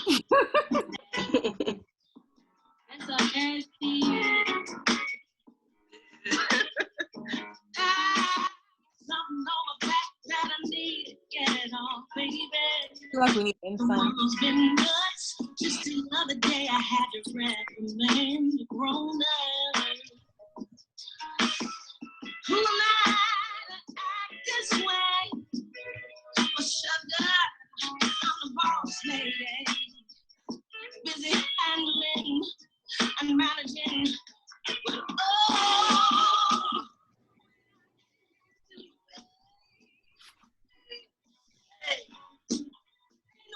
Who said they were moving to LA next year? Somebody said they're moving to LA next year or in a year. I mean, that's the goal. Okay, me too. Guys, I feel like Mariah Carey. Like I'm in the middle of my own boutique, and I had to get wine, darlings. I feel terrible, but Is that Tanisha? that's me. Oh, Tanisha, you're back. Okay. Yeah, I feel like a diva for. Oh, excuse me, I have to go get this wine. Let me leave you waiting while I do this. It's okay. Nah, Ty was giving us a show. My writerly ass. Go ahead. Oh, yeah. So I was just piggybacking off of what you were saying, Kashmir. So, I think it'd be cool if like maybe not like a whole episode, but like maybe a scene or two, or maybe half of an episode where it's like we see like her day in life where she is getting, you know, where she's trying to reach out to people, or homeboys trying to like hit her up like, hey girl. So I've found like episodes like that to be really interesting, because you kind of see like how they act as they go throughout their day. I think House did an episode like this with Cuddy, and then there's like I think didn't Grey's Anatomy at one point do something like that, where it was like in the life of the chief or one of the doctors or something like that. So I wonder if so I wonder if that could be like a viable option for an episode down the road. But I mean, you'd have to play with that, but that's just an idea. So I'm not going to monopolize the time here, so I'm just going to quickly throw this out for you guys to maybe answer offline in the chat. And that is, so I have my way of doing things that I thought, okay, this is kind of how I want to structure this. But if you can give me insight, if you feel like that the way that it's structured is not giving the audience a payoff soon enough, that is a concern. So you don't have to answer that now or go into it now, but like if you just hit me up in the chat, and maybe we can even just discuss that in the form of structure in general. I actually have a question about that, since I'll be doing coverage too. Just throw this out there. So it sounds like, you know, each of us who are doing coverage have our strengths and things that we're more comfortable saying and talking about. Is it kind of a crazy idea to sort of, you know, focus on those things so you get a wide spectrum of good coverage? Like, obviously, you know, the way that you covered Tanisha's work, there's some specificity in terms of like story and character and kind of mood and tone. And then Kashmir, obviously you are more production value and the nuts and bolts operationally of things. And for me, I'm like a structure nerd. So, you know, that kind of rounds out things a little bit. So that way I wouldn't, if I was doing, when I do coverage, I'm not going to kind of go over those things because they've already been said. And that way you can get like a whole total comprehensive approach. How does that work? I think that's an amazing idea. Yeah? Yeah. Okay, cool. Yeah. I'm here for it. I love that. I think it's a great idea. Yeah. Let's all be here in Malibu to the retreat. Where's our booze, Tanisha? What's going on? Tanisha, bring your bottle of wine to Malibu. Bring your box of wine to Malibu. Absolutely. For the Caribbeans, I want a libation. That's All what I'm 20 of saying. you. So if all 4 of these are gone in the night, it's because all 20 of y'all, I'm drinking for all of us. Oh, you're so sweet. You're so How kind of you. generous. Oh man. Okay, who's next? I believe it's adulting. I don't have my screen up anymore. Oh Lord. That's my invisible. Okay, go ahead. Eat shreds, child. Go ahead. Ree, I'm gonna let you start that off again. Okay. All right. Give me 1 second. There it is. Okay. I always have to like remind myself how to do it. Okay. So again, general whatever stuff. So for this one, I just kind of did all the episodes in one because I found some of the same items that were consistent throughout. So I just kind of did it all in one coverage rather than doing 5 coverages, because that's not a thing that needs to happen. So I just went ahead and I wrote log lines for each episode, just there. And again, I'll post this in the Dropbox. So let's see here, the grid again, I just kind of went through what I thought, was good and some stuff that needed some work. I'm not going to bore you all because I know you can read. So when this is posted, you can read through my synopsis. So I thought, the premise and the storyline of adulting are exciting and easy to follow. I took that, Mia's a single mom. She's trying to navigate. She wants to do right by her daughter, and she's attending law school to essentially create a better life for her and Chelsea's. And I thought that was awesome. Her friends, though, oh my God, they are judgy AF. Like they're delightfully judgy AF, but they are judgy AF. And so I was reading through that, and some of the underhanded things they would say to her, I was like, oh wow, like I know this tension is intentional, but wow, okay. But I find that again, that when people like in their, people my age in their mid to late 20s, when they have friends who have kids and they are a single parent, the friends tend to often make jokes at their expense, which I thought was par for the course.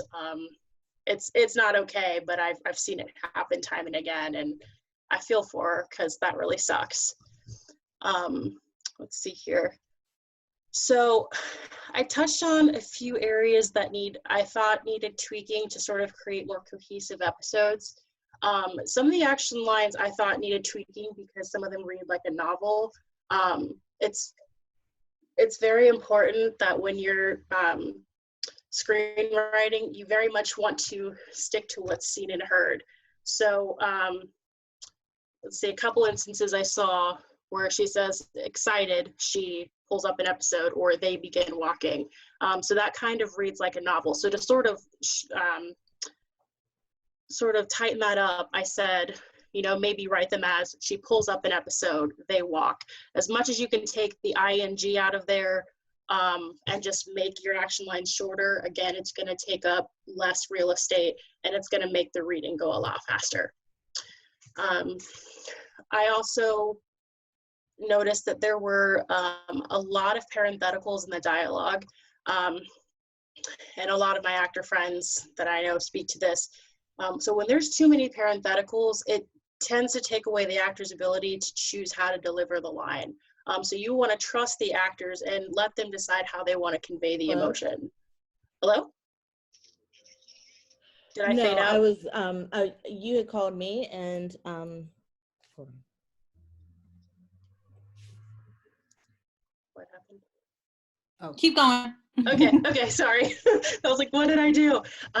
So I said that, when there's too many parentheticals, it takes away the actor's ability to choose how to deliver the line. So one instance I remembered was when Mia is like offended by things that people say, just kind of let the person playing her, just sort of, I think at one point you had cast yourself as her, if I remember correctly. I think whomever is playing Mia, like let them decide how they want to convey that emotion, because another thing to remember too is that there are universal emotions, but some emotions are expressed differently. Some people have a negative affect, some people express that emotion exactly the way you think they would. So just something to think about. Okay. Oh, and the character introductions, I usually tell writers to just write like a brief description, just so in your mind you can form, or in the audience's mind or whomever can sort of just form like who that person is. So Mia Hamilton, 28, single mom would be an example. So I noted that the dialogue, it's good, but I feel like it could use a lot more subtext. So most people tend to, at least in TV shows, they tend to say around what they mean rather than saying what they mean outright, unless circumstances like force them to tell the truth. Like unless they're backed into a corner, no one's ever going to tell you what they really mean. So I think Mia's friends do a great job of making underhanded comments, but make them like hella more passive aggressive, and it will strengthen the subtext. So just some stuff to be mindful of there. Let's see here. Oh, another area I pointed out was be mindful of giving characters information or backstory through dialogue.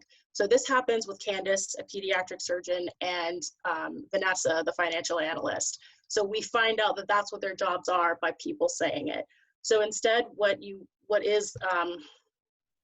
think could be done, if this is possible, like down the road, like maybe devote an episode to them where we see these characters in their element. And this way it allows you to divide the audience's allegiance, like make them see why Candace and Vanessa, and I assume eventually Amanda, are so judgmental toward Mia. Let's see. Oh, I also said that their judgment causes Mia to make choices under pressure of self-preservation. In one of the episodes, she ultimately decides to keep her relationship with Jason under wraps because they judged her for what happened with Tate. So who's to say that even though Candace set Jason and Mia up, she probably, I assume, wasn't aware that Jason was her professor. So who's to say that they won't judge her for that relationship and that dynamic? Let's see, I've touched on camera directives and transitions before, so I won't go over that again. A couple items that needed clarification, I thought, is while Amanda brings up Mia's age, it's not apparent how old everyone is. Like, is everyone supposed to be in their mid to late 20s? Are people in their 30s? So just sort of stating that in the character descriptions would just be helpful.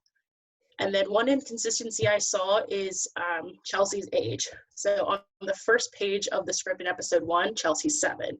On page 13 in that same episode, she's 8. So just to kind of decide which age she is, just for consistency purposes. And then lastly, I said avoid using flashbacks if possible. Flashbacks tend to halt the story, and when the story resumes in the present, it can be disorienting. So flashbacks do have their place when done like correctly and stuff, but most of the time it tends to just halt the story, and then like when you come back, you're like, wait, what just happened? But that was, I think that was it. And I like talked everyone's ear off, and I apologize, but yeah, that was it.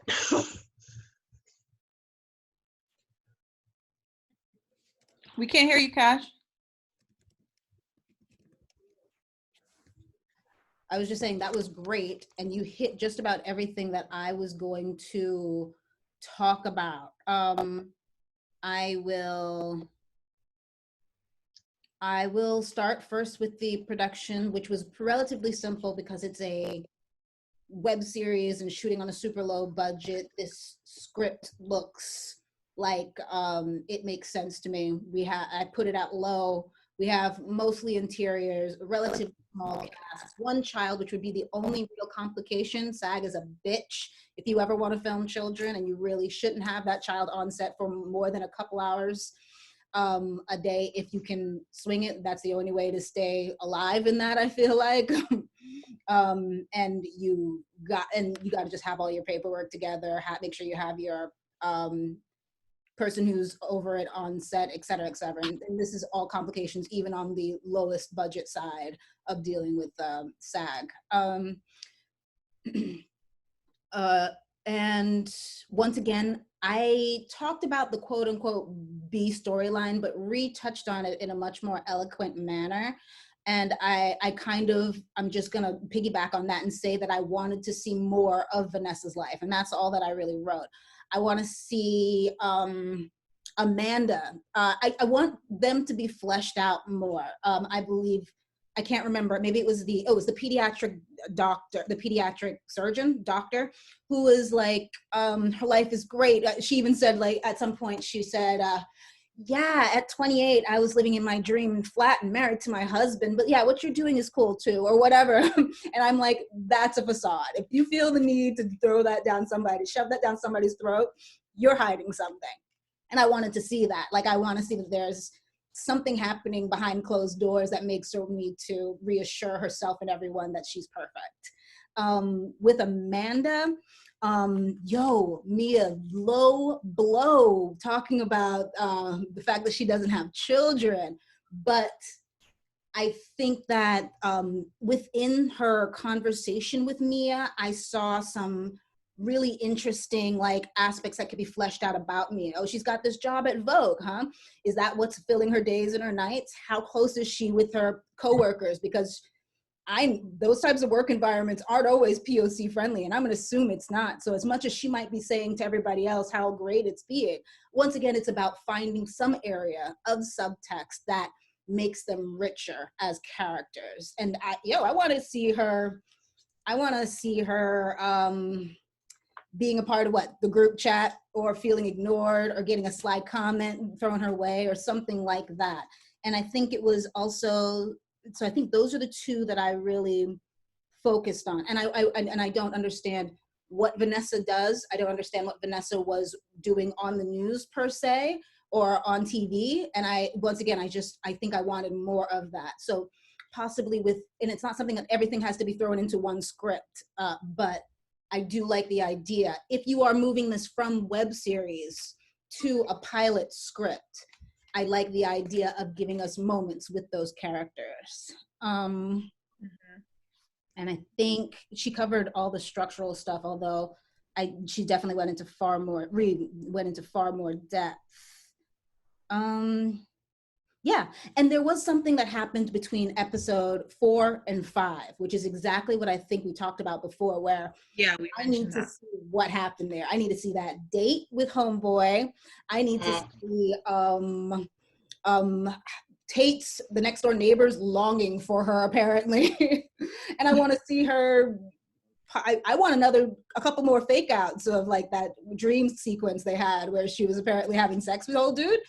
I mean, her subconscious is telling her something, right? Right. And what else is there? And so I need to see what happened with the C+. They're boning now.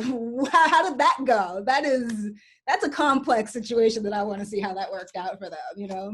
And she said she kept the car of the last person who gave her a C. This dude's not getting laid, giving her a C. Did he break the rules? Like, that's the stuff that I'm interested in finding out about. Right. Yeah, so, but that's it. So I just want to thank you guys so much. That's so helpful. You have no idea. So, but I just wanted to just make one correction before I ask questions. So she's actually not going back to law school. She's not going back to law school because she wants a better life. She was in a pretty decent job prior to going to law school, and also her parents are very wealthy because they own the building she lives in. Oh, okay. I don't know, she's bored. Mia is a mystery, and whenever she feels like her life gets too good, she feels the need to complicate it. But gotcha. Okay. Right. But so questions. So here's my thing, and here's a difficulty that I had. This was originally one episode of a sort of dramedy, right? When I turned it into a web series, some things got lost, and I'm hoping you guys can help me with this. So when I turned it into a web series, it was really difficult to sort of, like how do you put all of these, how do you flesh out all of these characters and all these storylines in 8 minutes? So that's one of the things that I had difficulty with. And also I felt like I didn't have enough time in each episode to really expound and flesh out Mia and Tate, and then also flesh out each of the ladies. I mean, I don't know, what do you think? In those 5 episodes is probably a season, honestly speaking. You can end it on them being a relationship and the issue and how we're going to break it to our friends, you know, or if you have an idea of that. But I think that each one of if you're sticking with the web series format, there are beats within here that you might have to nudge that you can make it work in 8 minutes. Like maybe getting locked out of her house is where we end one portion there. But because we've cut it and there's a beginning and end, we might be able to have a slice of, she left her keys at Amanda's place. Let's say that Amanda, we stay with Amanda. Mia leaves and we stay with Amanda with her patty. And I don't know why she doesn't have cocoa bread, because that's what you eat. I don't singular. But, oh my God, I can't believe you just said that. Patty and cocoa bread. I'm here for it all day. Sorry. Carry on. Okay. But and so like I guess I think there is truly an opportunity with restructuring to be able to input slightly more of the other characters, but you're going to take the beats and make them smaller for Mia. I wish I had I'd have to go through the script. I can maybe like look at the first episode and see where a potential cut is, and then based on the content, if there's anybody else to insert. But yeah, those are the things that popped into my head about it. And last question, because I don't want to take up too much time. I'm always interested. I just want to know, just based on you reading the script, what is your takeaway of Mia as a character? Like how does she read to you? What kind of person does she come off as to you? I just want to make sure that what I'm trying to portray is what people are picking up. So what do you make of her? I personally thought that like to me it seems like she definitely has it way too easy, and I got like sort of like an entitled vibe from her a little bit. So I feel like, yeah, she does have the responsibility of a kid, but as I've learned with many of my friends, just because you have kids, it doesn't mean you're a grown up. So she does have a lot of growing up to do. So that's what I took from that, is that but there is potential, I think too, for her to have like a significant character arc of growth. So I think that's good potential there. That would be a good idea. I'm glad you got that. Yeah. I totally agree with her. When I post it, you'll see what I wrote in the storyline, in the story synopsis, which is much shorter and much less thorough than Reese's. But I literally, as corny as it is, I really left it at Mia's a girl with too much access and a lot of growing up to do. Yeah. Okay, I'm glad you guys got that, because that's what I was trying to portray. One quick thing I wanted to add. Have you considered like maybe eventually trying to pitch your series to Quibi? Because I feel like that would be a perfect format for your web series. Have you heard of Quibi? Do you know what it is? No. Okay, so Quibi is a relatively new streaming platform, and I know so much about it because I went to a webinar, so I'll try not to bore everybody. But basically, it stands for Quick Bites, and what they do is the episodes are 10 minutes or less. And so the sweet spot is like 7 to 8 minutes. So I think, that would give you more time to flesh out stuff. Like if you were to pitch it to them, like, here's the general direction I have. Here's what I can do in 7 to 8 minutes.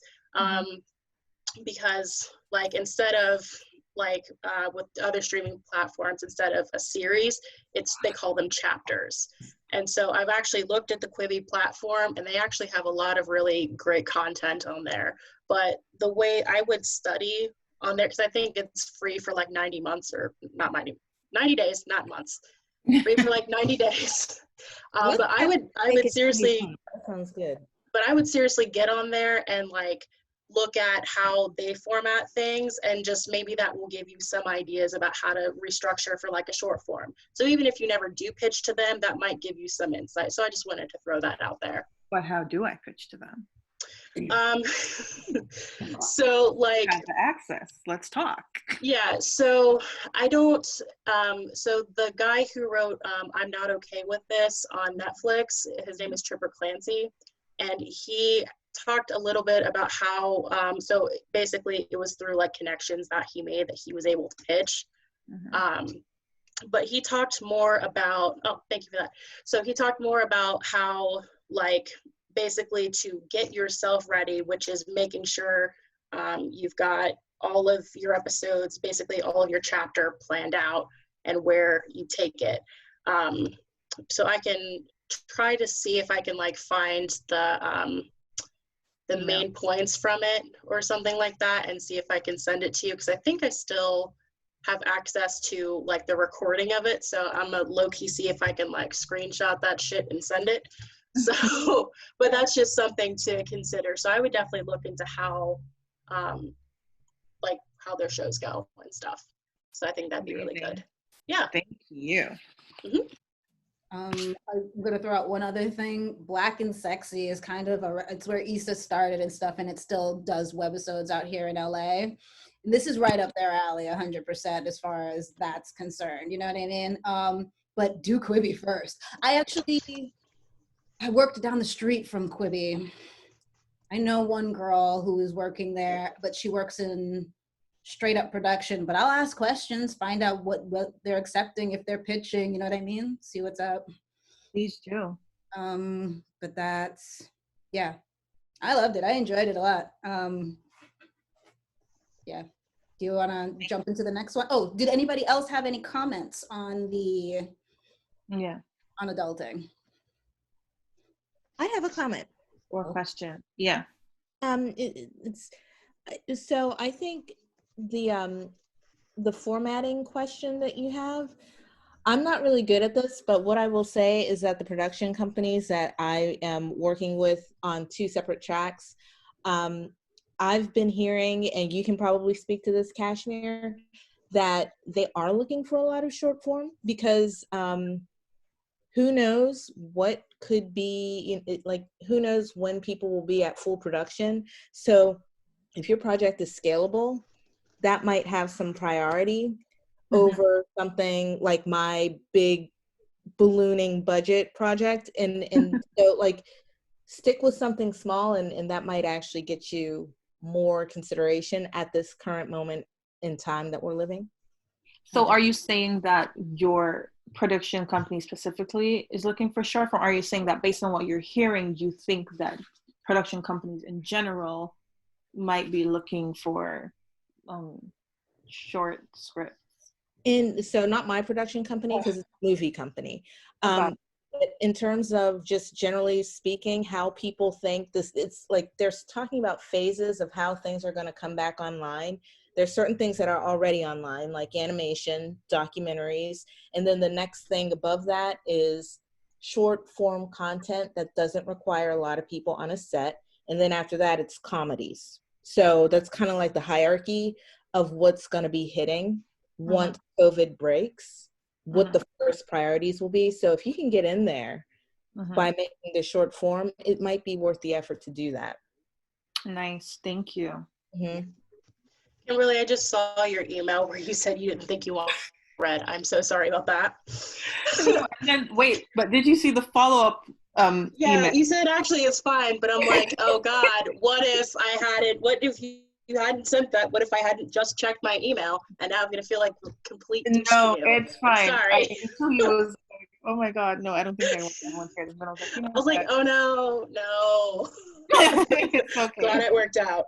Good luck. Okay. All right.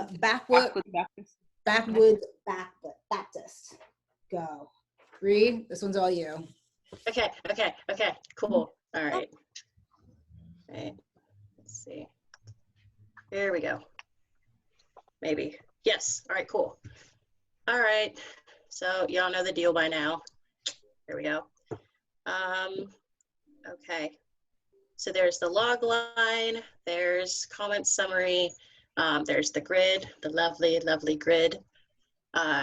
Again, we're not gonna insult everyone's intelligence by reading the synopsis.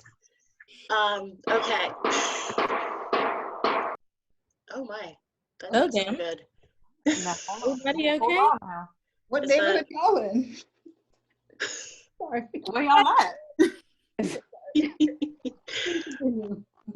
Okay, should I Is that just go? okay? Is everyone okay? Seriously? Yeah, everybody's okay. Okay, all right, cool. All right. Well, I hope that was the TV. What are you watching, Juice? Damn. Oh man, I mean, in my neck of the woods, that's how hillbillies and rednecks say hi to each other. So I mean, it's fine. Go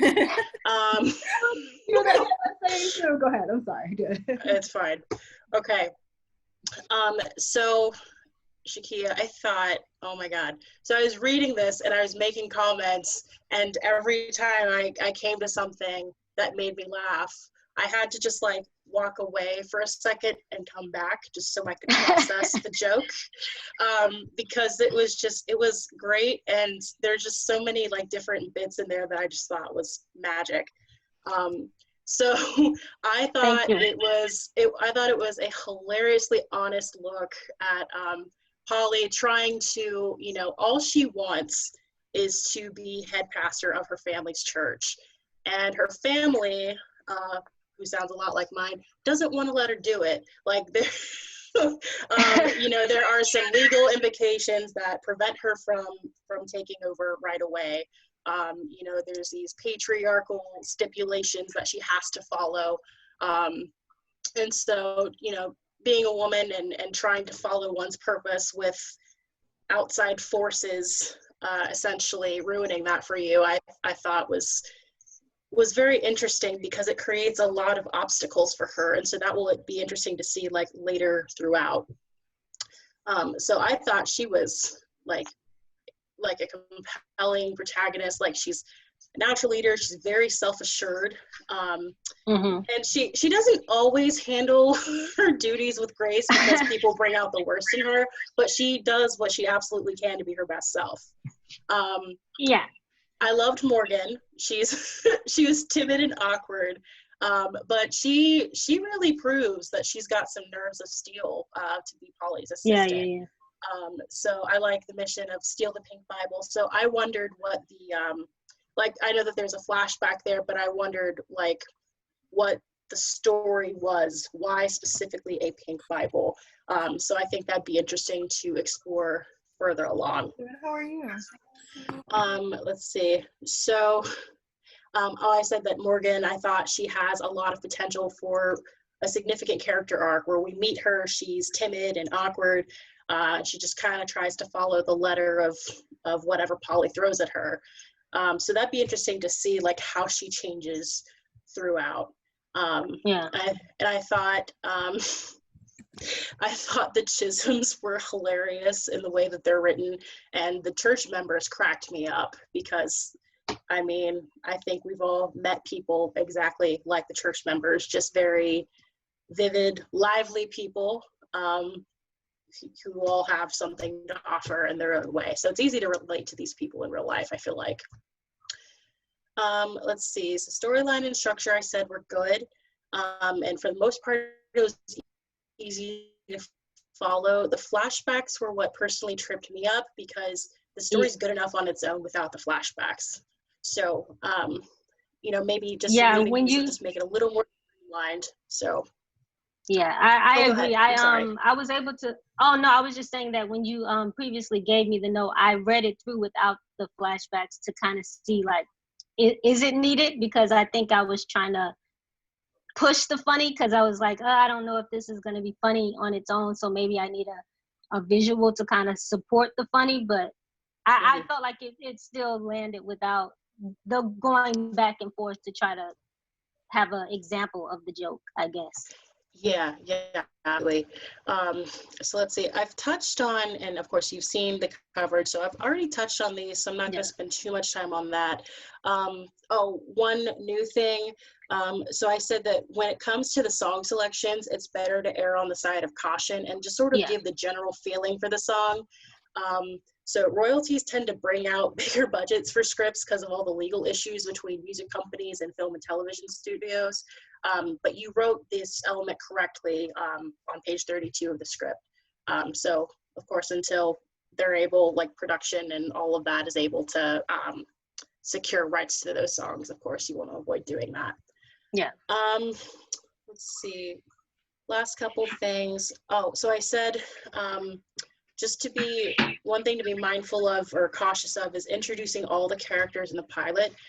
So they're all crucial to Polly's world and they absolutely need to be in the series. But introducing them all right away might make it harder to keep track of everyone's role. Yeah. So one example was Dot. I love Dot. She's brilliant. She's like a little Heisenberg. I love her, except, you know, without all the murder and stuff and meth. But she has the same like business mind as Heisenberg. So I loved her. So I think maybe like centering an episode around Polly, like needing Dot's skills could be good. So you feel like, so you mean to say like maybe I should introduce Dot later, like in another episode and maybe not in the pilot?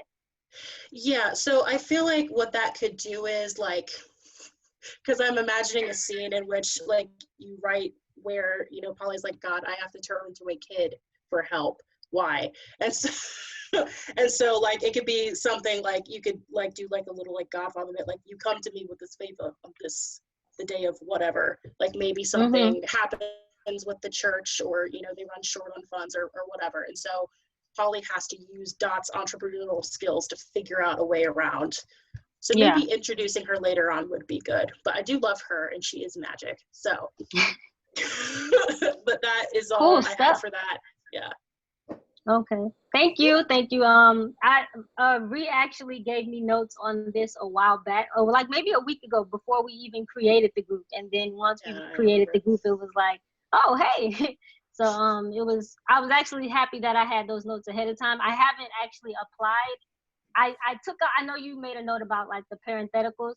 I took those out, but I think especially as a writer actor, sometimes when I'm writing a script, I'm writing it already thinking I'm going to perform it.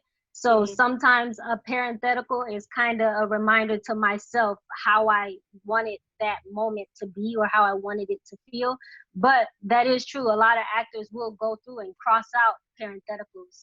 But I realized when I saw it, I was like, oh wow, there are a lot of parentheticals in here, so I need to take some out. So I removed having a lot some of is them. okay, I think. Yeah, like the ones when you're trying to tell a specific joke and it may need to land a certain way, but obviously not to the extreme I had it. I was low-key literally directing from the page, like do this, do that, do this. So I had to cut back a little on that. But yeah. Thank you for reading it. I'm glad you thought it was funny.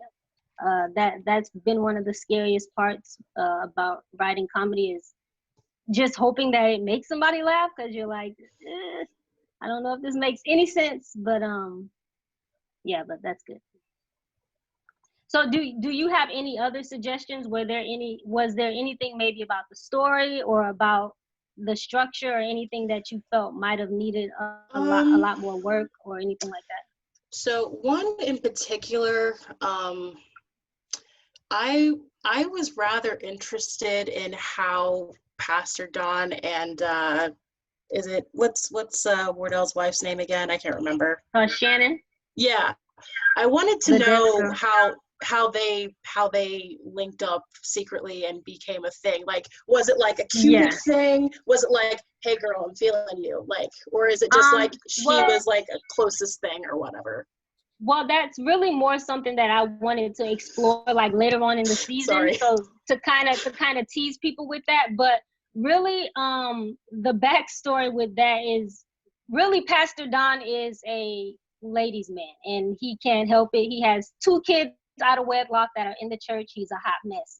So he's just, yeah, he's gonna probably do the closest thing that's the closest. I mean, yeah, I didn't know if and Shannon is that person, but I also picture Shannon and Wardell's dynamic being a little bit strange, and almost like Shannon is with Wardell, but she's really in love with Pastor Don and hopes to leave Wardell for Pastor Don. She's just kind of waiting for her chance. Yeah. There's also, I wanted to kind of imply that maybe Dot is actually Pastor Don's daughter instead of Wardell. I can say that. Yeah. So that's also something that I was trying to imply, like maybe Dot is actually Polly's sister, not her niece, but something that I haven't made a decision on, but I kind of wanted people to kind of think like, could that possibly be, just because I wanted that storyline to go a little further to see where it could potentially go later on. Right. I think like if you do explore that arena, I feel like it would be really fascinating for like if Dot turns out to be one of Pastor Don's offspring. Like if you can have her be like, oh yeah, I knew that shit. I knew. But I didn't say anything. Like I feel like that would be really funny. I feel like that'd be hilarious. And Dot would be the one to know. It's perfect. It would be perfect for her character to be like, I knew it. Yeah, I totally knew. It's fine. Genetics 101. I knew. I love that idea. Oh, Thank man. you. Yeah. Okay. Does anybody else have any notes or any feedback they wanted to give? I just loved it. I thought Dot was everything. I love the pot smoking twins. Who had a I love how that last scene, basically it's just this group of misfits. I mean, I described Dot as a morally laissez-faire young entrepreneur. Dot is my favorite character. I feel like I put so much work into Dot because I have a love for like child actors, and I love seeing little kids work. Like I feel like there's always a kid in something I write, and I love seeing them just go at it and just naturally act.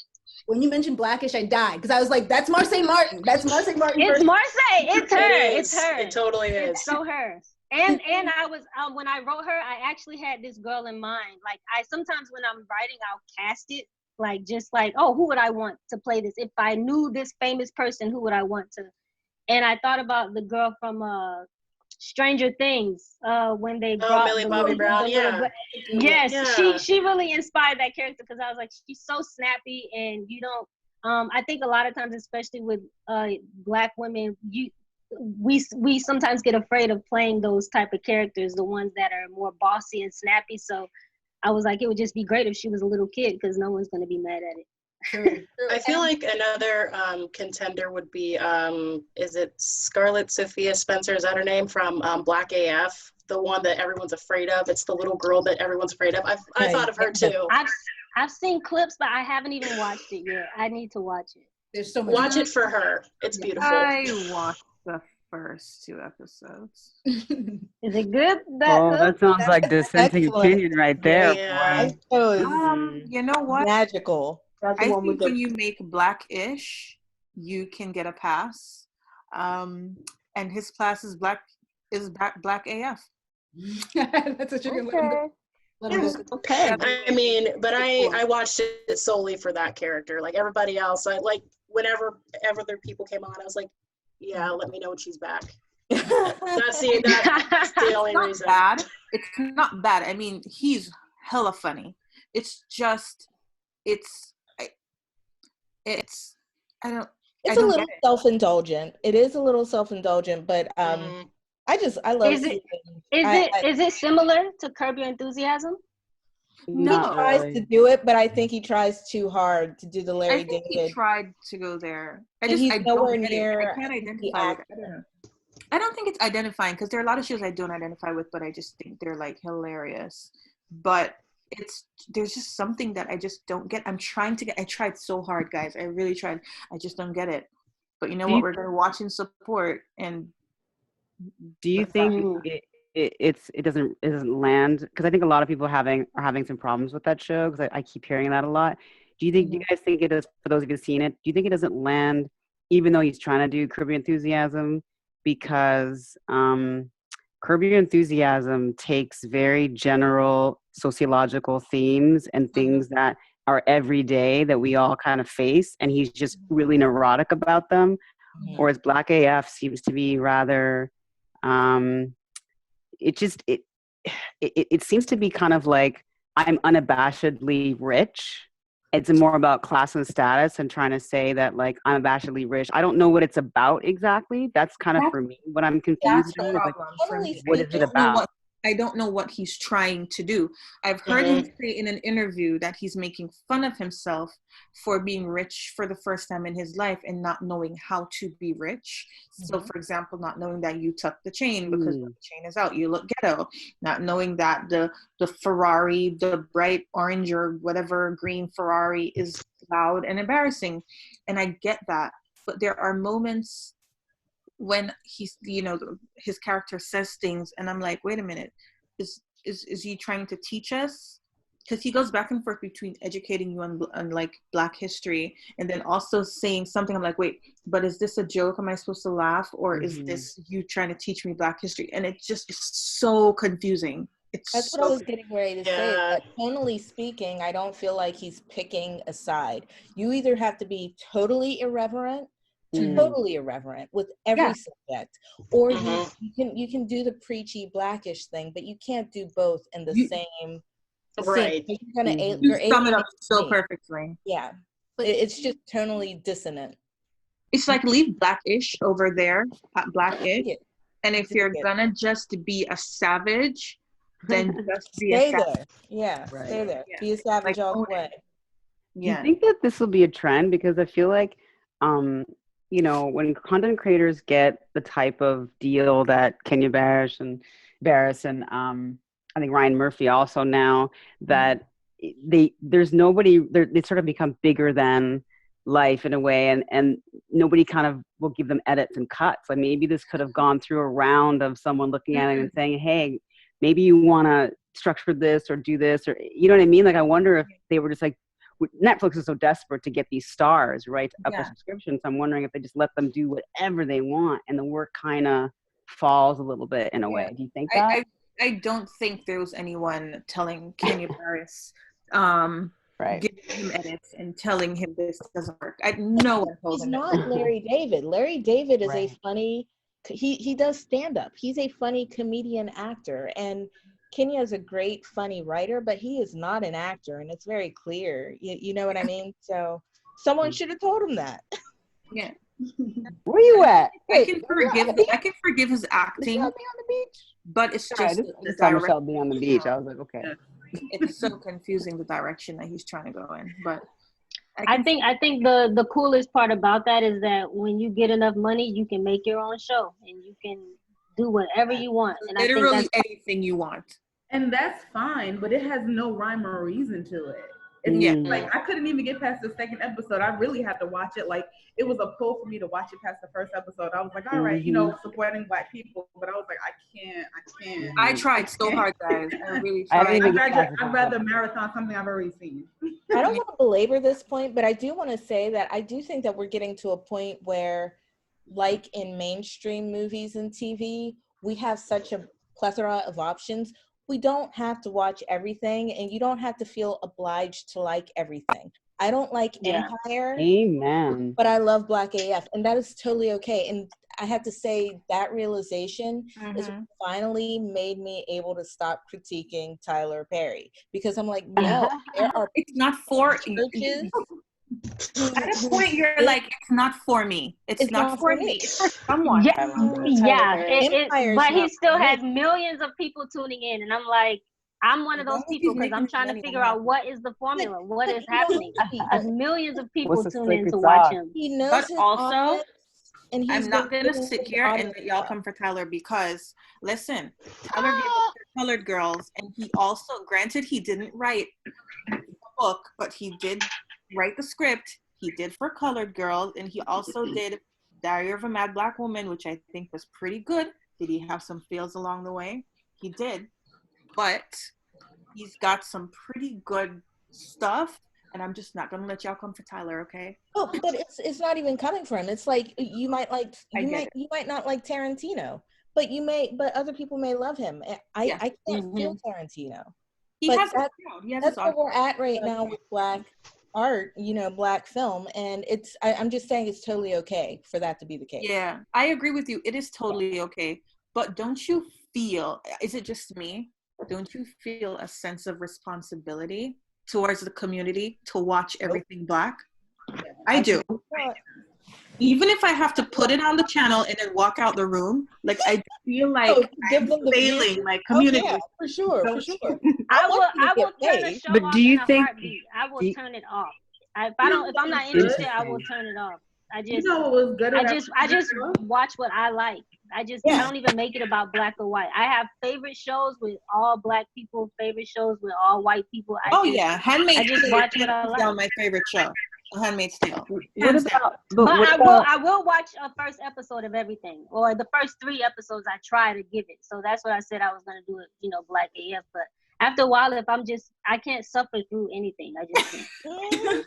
Just if a I question. personally don't like it, I won't watch it. Do you think I have a question. now that, like, if do you think that with Tyler Perry and Kenya Barris, I mean, those guys are very wealthy dudes, right? And so the idea of supporting them and giving them our eyeballs and stuff like that, I mean, not to be devil's advocate too much, but it'd be great to try to discover some independent folks that might not, seek out some independent Black writers that are, like, because they're good. You know what I'm saying? They're good. I don't know if they would miss us. But here's what I'm thinking. That's all I just might. No, I agree with you, but here's what I'm thinking. I'm thinking if Hollywood sees that these guys, they made it, well, not Tyler, because Tyler, I mean, Hollywood doesn't control what he does, but he's their direct audience. But for someone like Kenya, I feel like if he does Blackish and is super successful, he makes all this money, and Hollywood sees that his audience is straying, then what does that mean for everyone else coming behind him? Do they then say, this worked for a little bit, that it failed, why should we give this person over here money to make something similar? It won't work, just like yours didn't. You know what I mean? I feel like they may get to the top, but I feel like it's very easy to fall down that ladder for them when you're a Black creator.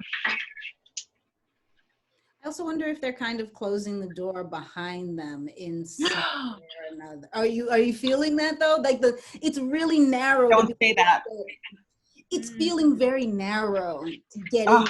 You know what I mean? That's why I appreciate people like Ben, Corey Jones. That's why I love that what Lena Waithe is doing with him.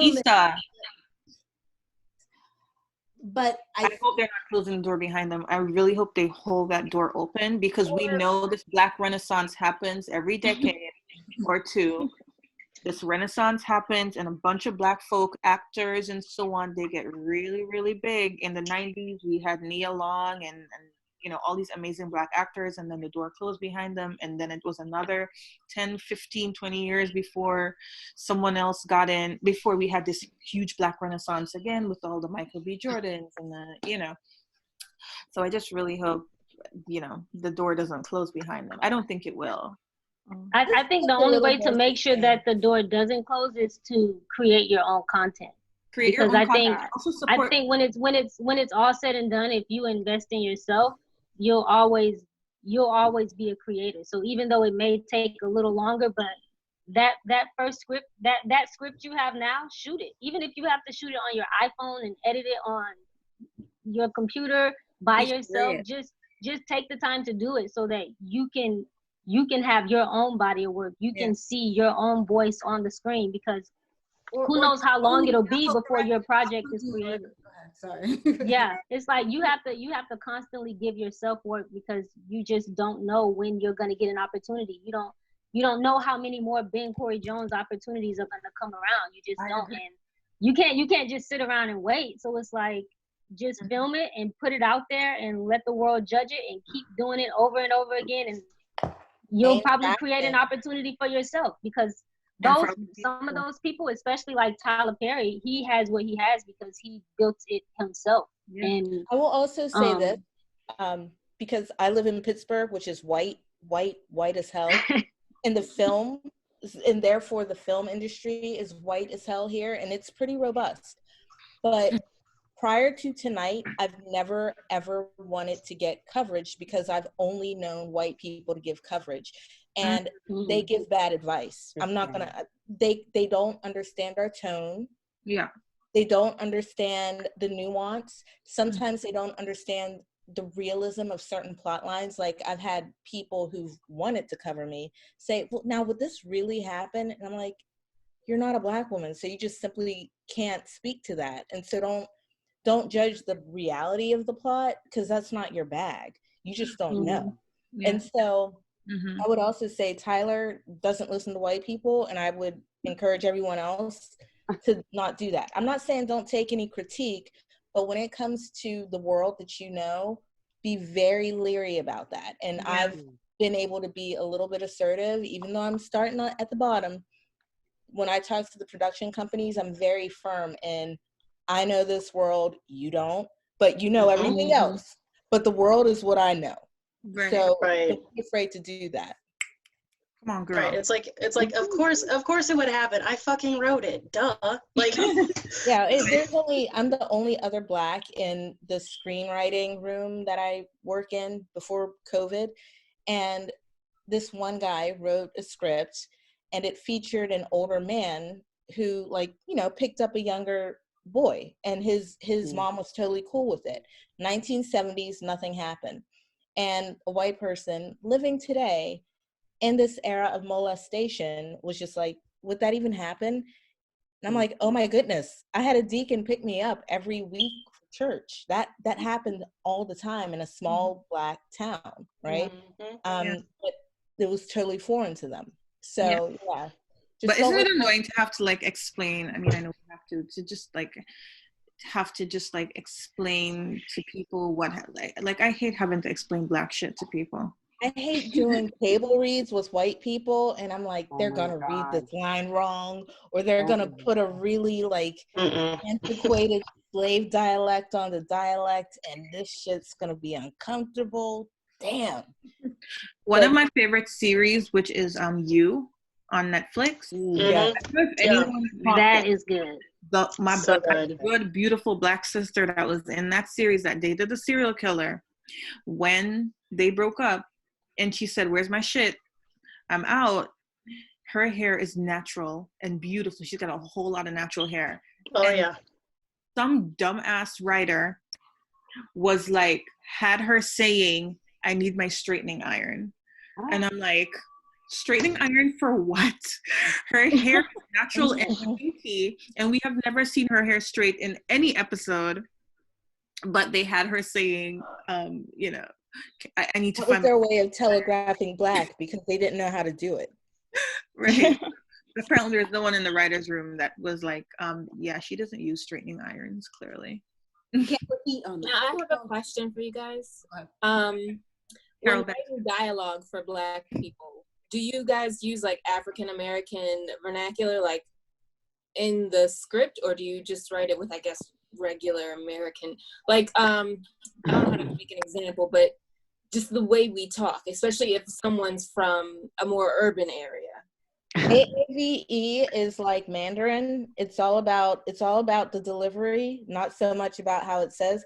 Like, there's so many things we say that when you write it, you're like, is that how it's spelled? Like, is that how? Yeah. Like, I ain't stunting you. Everyone here knows what that means. How the fuck do you spell that?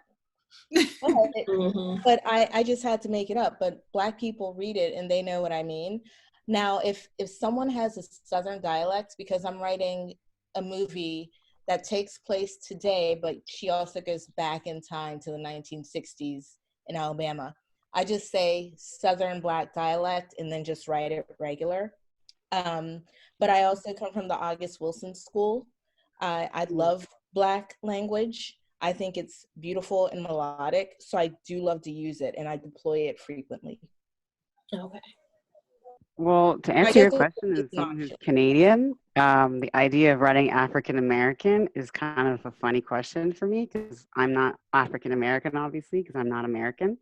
So, which is a common issue for us as actors here, that are Black actors, when we go to auditions and we see the size and they say, hey, African American, and we're like, dude, we're not American.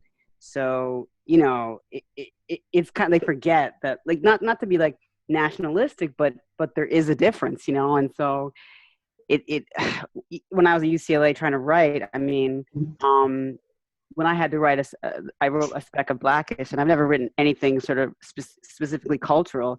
That's just not the way I write, and not there's anything wrong with that. And so when I'm writing Blackish, that was really hard for me to get the tense, the tone, everything. And they took it for granted that I would know how to write that. And there were all these questions about Blackness in that class, and I was really livid about it because, you know, I mean, oh, of course you're going to write something like that. And I was like, what do you mean, of course? What does that mean?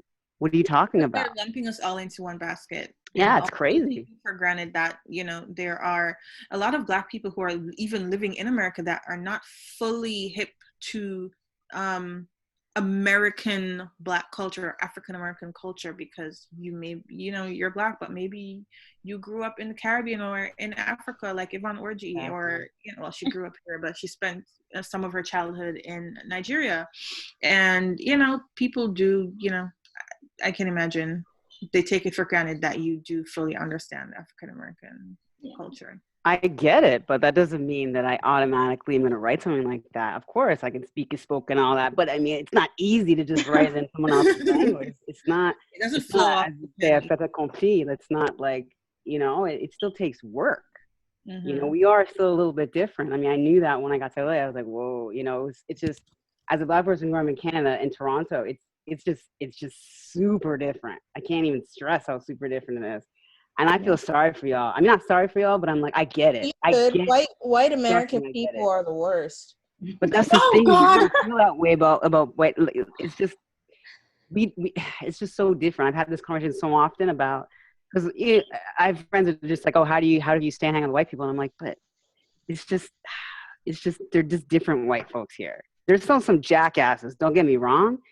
Yeah. But the history is just not like that. It's just, especially in Toronto. So it's tough to kind of navigate that. But trust me, I get it. It's so infrastructural there. Like, I can't even imagine some of the stuff that going on here. Like, it just wouldn't happen. It just wouldn't, we wouldn't allow it. It just, the other white people we would stand. There's only times when I've been called the N-word and another white person has come to my defense. I don't have to do nothing, and they'll just come for somebody. So it's just that kind of thing, you know. Yeah. But anyways, I digress.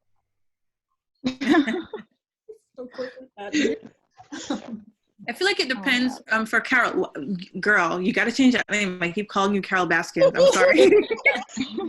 I think there's like 3 dots in like your screen or something where you can like actually, like, if you press the 3 dots, like it should give you the option to rename. So if you want to try to do that, it did for me. Or maybe she wants to remain Carol Baskin. It doesn't give me that Carol option. Baskin. Oh, weird. Yeah.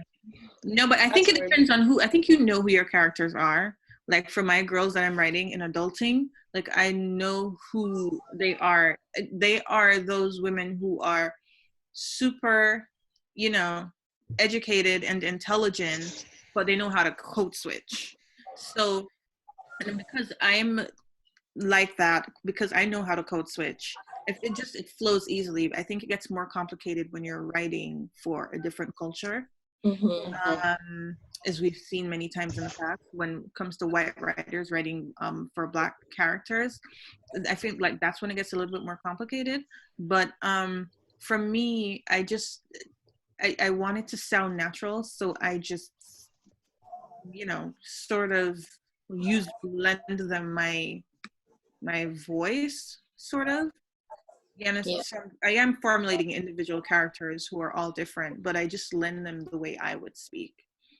Yeah, that's kind of what I do. I have them speak in, like, I guess my regional dialect. I'm from Baltimore, so sometimes I'll have like certain things in there like that sound Maryland, or I'll phonetically spell it out like art.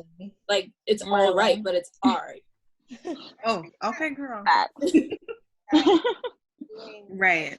Yeah. So, like, what if we just left it to casting? what if we wrote it, just because I don't even feel comfortable necessarily trying to write in African-American vernacular, but if when we cast, we had somebody who had a natural dialect as such, which would then allow the dialogue to be interpreted that way. I know there's one character on Euphoria where I feel like they do, where that ends up happening because she just has that accent. It's the I can't remember what her name was, but yeah, it's the cheerleader hoe. She's got this slight little lip, says words a little different. Like I dug it, but I don't think it was written like that. Yeah. As an example, when I was conducting the auditions for the bar scene, for those of you who read HIH, one of the women who came in to do Grace, there's a line where she says, "You're a bitch when you're heartbroken," and she decided to spin it and say, "You's a bitch when you heartbroken," like that. And I loved it. It's just that I was busy dealing with a sexual harassment issue on set that I forgot to tell the actor that I cast to say it like that. But you know, like, but that was not something I wrote that way, but I love that she said it that way. Right. But then I also don't want to write, like, I don't know, for me, and this is probably also because, which is why I want to also be a director, is I'm such a control freak that I know it's wrong, and you said not to do it, but I almost want to write everything in the script the exact way I envision it. When I start writing, when the idea comes into my mind, I see the vision from beginning to end, right? So when I write, I try to write that way. And I know that's taboo. I've heard it many times, you know, the actors want to tell the director what to do. I think if you're like actually like you physically are director, you can do whatever the fuck you want. But like if you're trying to sell it to people, then that's something that's the only reason I tell people not to do that, is if you're not personally doing it. But like, I mean, people like Jordan Peele, Tarantino, they break the rules all the time. Spike Lee breaks the rules all the time. He writes it, you know, it becomes Spike Lee, basically there are no rules. Spike Lee thinks there are no rules. There are no rules. So I mean, like, so like when a lot of these directors are writing, it becomes automatically the shooting script, because they're like, oh, I see this here and here and here and here. So they're like the hybrid breed type thing. And I think that's what I think if you're, I will be playing Mia, and I will be directing. So, but still, I just want I want to take your advice, because it won't always be that way, and I want to know what the industry standard is. Yeah, and you'll know which direction to lean toward too. Like it'll be a gut feeling. Everybody knows the gut feeling. You know, you'll know what's right to do at the time to do it, I think too. So yeah. Did we have another coverage, or did I make it? Did I make that up in my head? No, I think there was only 3. Okay. Cash money. But I think it is time to come to a close. Oh my God! How long is it? I have a question. What? 9:30 for you all. What did you say? Or do you remember, Kim, when you were like, Kimberly, you were like, we could do this for an hour. I told you no. Yeah, you were like, girl, no. But thank you guys. I have a quick question before you wrap up. Oh, go ahead, Michelle. Okay, because I got coverage. I signed, I got a little confused with the, the whole process, but I think I'm good now. I have Google Sheets. I'm good to go.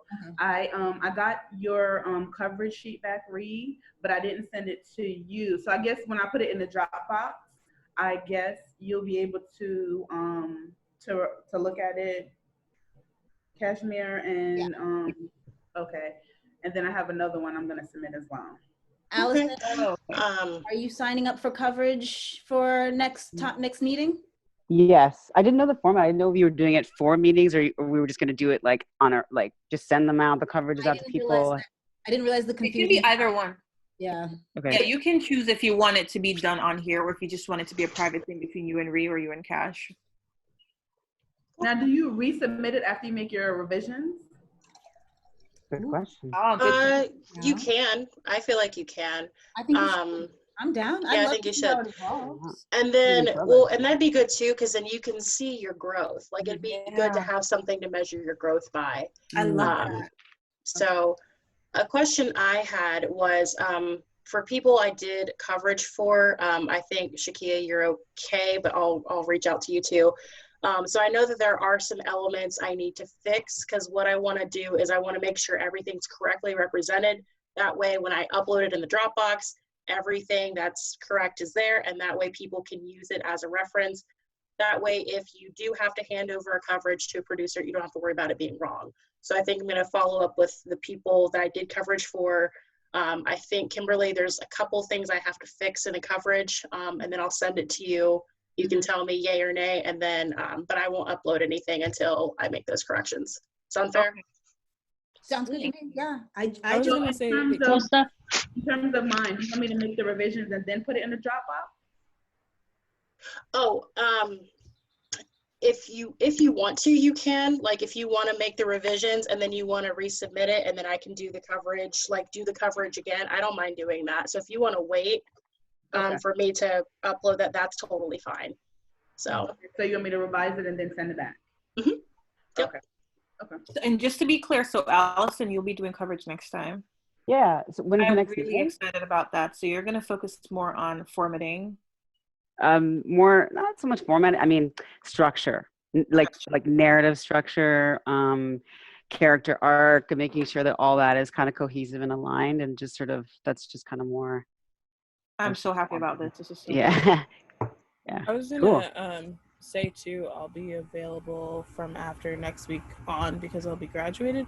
But when people do send in revisions, I think it would be nice if, because I know there's 3 slots for coverage. Yeah. So when re-coverage gets done, if someone who hasn't read the script also does coverage, so that because the people who've already read it know what the story's supposed to be or can see the changes. So if someone who hasn't read it as well reads it, I feel like you might be able to get more off of it back, if that makes sense. Like fresh eyes. Just like an additional, okay, got it. Yeah. Like first pair of eyes. Maybe it could be both, because there are 3 slots, right? So for example, let's say this time it's Cash, Ree, and someone else, Allison, since she didn't do coverage before. And then it's that was a fresh perspective, but also you're getting Ree or Cash saying, this is how you've improved and these are the changes that I can see. Yeah. Okay, that's really exciting. Have you guys decided when your next meeting is? It's 5/23 at 7 p.m. Yeah. Yeah. Oh, May 23rd, 7 p.m. Okay, cool. Yeah. Thank you, ladies. Dude, this is awesome. Happy Mother's Day to all the mothers. Yeah. Happy Mother's Day. Happy Happy Black Women's Day, which should be every day. Am I the only mom? Oh. Left, I mean. Is there another mom on here? Maybe. I mean, I have a dog I love, but I know it's not the same. Girl. There you go. Right?